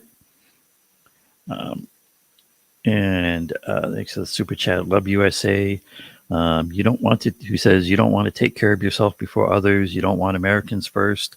You really love Venezuela illegals to take over your homes. Do you know they hurt black neighborhoods first? Okay. And thanks for the super chat, A2 Blizzard. LMFA gotta be trolling. All right. And thanks for the super chat. Toothpick with an interesting spelling. When a ship is sinking, yes, it never should have been in treacherous waters. However, someone still needs to plug those holes. Foreign policy is important, but the immigration issue shouldn't be ignored. And thanks, King of Judah. Reminder that homie Quan DK, any of you in the chat. Okay, and thanks for the super chat, Penny. AMLO proposed the U.S. invest $20 billion a year in Latin America and the Caribbean, lift Venezuela sanctions, end Cuban embargo, and legalize law-abiding Mexicans in the U.S. Sounds good. And thanks for this one. Where's the love? My foundational Black roots are in South Carolina. My grandmother was from Coosawhatchee, South Carolina, and I got family in the Low Country. I'm on my family's neck to pay attention and wake up. Shout out to Marcel. And thanks for this one. Love USA. How can Black Americans not realize that the mass illegal immigration will dilute Black Americans' votes and Dems will not need Black American votes anymore? How can you not want Americans first? And thanks to Lauren L. for gifting 10 Sabby Sabs memberships. Appreciate you. And thanks for the super chat. Nyamal, the 1% use divide, the 1% use divide and conquer. It's super effective. Yeah, I definitely agree with you there. It's when they have people.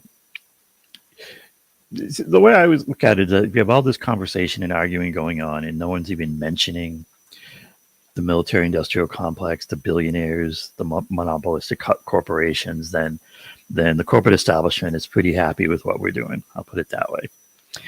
And thanks for the super chat. Love USA. Because Trump is for all Americans, all skin colors and creeds. Trump is not a racist. Trump used to be a Democrat. He supported Black Americans for office in the 80s. Media smeared Trump to be a racist. And thanks for the super chat from, I think that's Ms. Ruby 11. Appreciate that. And thanks for the super chat, Corey Brown. First step, stop spending your money with other E. And also, thanks also for this additional super sticker. I think that is from Ms. Ruby. Appreciate that. And also the super sticker from Peter Pavlov. Thank you very much. And thanks for this super chat, Ice Age. As a Ghanaian American, Black Americans, excluding myself as an immigrant, deserve reparations from the U.S. government. Yeah, I mean, I think it's, a straight up justice claim, right? What was stolen needs to be paid back. And thank you, AdKid. Salute to Sabby for having the best panels, and Nick, be easy for all your input and lessons. Grateful for all of you, 100%. And thanks, grateful for you, AdKid. Thank you. And thanks for this $20 super chat, Unemployed Scholar. We swam to Mexico in the 1500s. In the 1900s, T. Thomas Fortune, a U.S. Black middle-class guy, wanted to plant the U.S. flag in my land and civilize us because he said we are half savage. He wanted to dump U.S. surplus goods. And thanks also for this super chat, Nexus Games. Nobody tell Marcel about Detroit and Compton in the 90s. And thanks for this one. B1 Truth Be Told. Could you ask panel members to recommend a book? Yeah, sorry we weren't able to do that, but we also definitely ran short of time in that panel. And thank you for this one, Sammy 73 in 135 in foreign currency. He said it's $20. All right, appreciate that. He says it's always a pleasure watching your show, sweetie. Greetings from Denmark. All right, very cool. Thank you for watching and contributing from Denmark. And Delthea Simmons, who got the super chat for being a member for 37 months. Old school viewer, Delthea. who says, as long as Dems run as GOP light, they will always be, in the long run, lose. Why should I drink near beer when the bottle of bourbon is right there?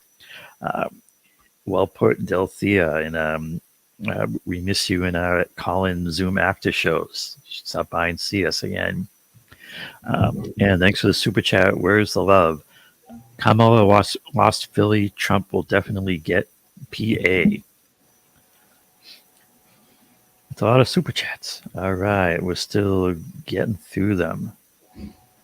Thanks, Jasmine Harrell. I doubt she'll win Michigan or Pennsylvania at this rate. She lost a lot of Arab support, meaning Kamala, and on top of that, black voters are going for Trump or third-party candidates. And thanks for this one, Unemployed Scholar. Thanks for the super sticker. Ooh, actually right near the end here. And thanks for the super chat, Z360. Keep in mind, winning Wisconsin is crucial for Kamala since it's a key swing state. Trump flipped counties like Eau Claire in 2016, edging out Clinton 49.2 to 44.4%. Great work as always, Sabs. Thank you. And here from Mr. Roger Meadows. He said, Eric, put that link on Sab's website. Going to brush teeth. Roger's brushing his teeth. Okay. All right, guys. And Let me go we ahead got a and little bit of Rockfin and Rumble here. Let me click a couple buttons. Yeah, something happened with StreamYard. It booted us both out. It wasn't just you, Sabby. Oh, I thought it was just me. What do we got to do? Get that. All right, from the Rumbles. Thanks for this Rumble rant, Rabbit Laz, who says Civil Liberties Act of 1988 gave 80,000 Japanese Americans $20,000 each as reparations for putting them in concentration camps during World War II. Why no reparations for freedmen for slavery, stolen labor? Yep. That is a good point. And we got, let me resize this. We got a little bit out here on Rockfin too. Let me see. Oh, I got to change edit the Zoom. Hold on. There we go. What did you change? Oh, I had the wrong date, but it should still bring people in. Yeah. Those of you on the Zoom, just hold on a second. He's just going to read the Rockfin and then we'll get started. It'll log another thing into Rockfin. Here it comes. If you're coming on Zoom and you want to speak, go ahead and just raise your hand on Zoom. You go down to the bottom of the screen and click on reactions and then select raise hand. That way I know who wants to speak. That panel is wild. Yeah, we can talk about it on Zoom. Right here, you want to read this Roger one? Yeah.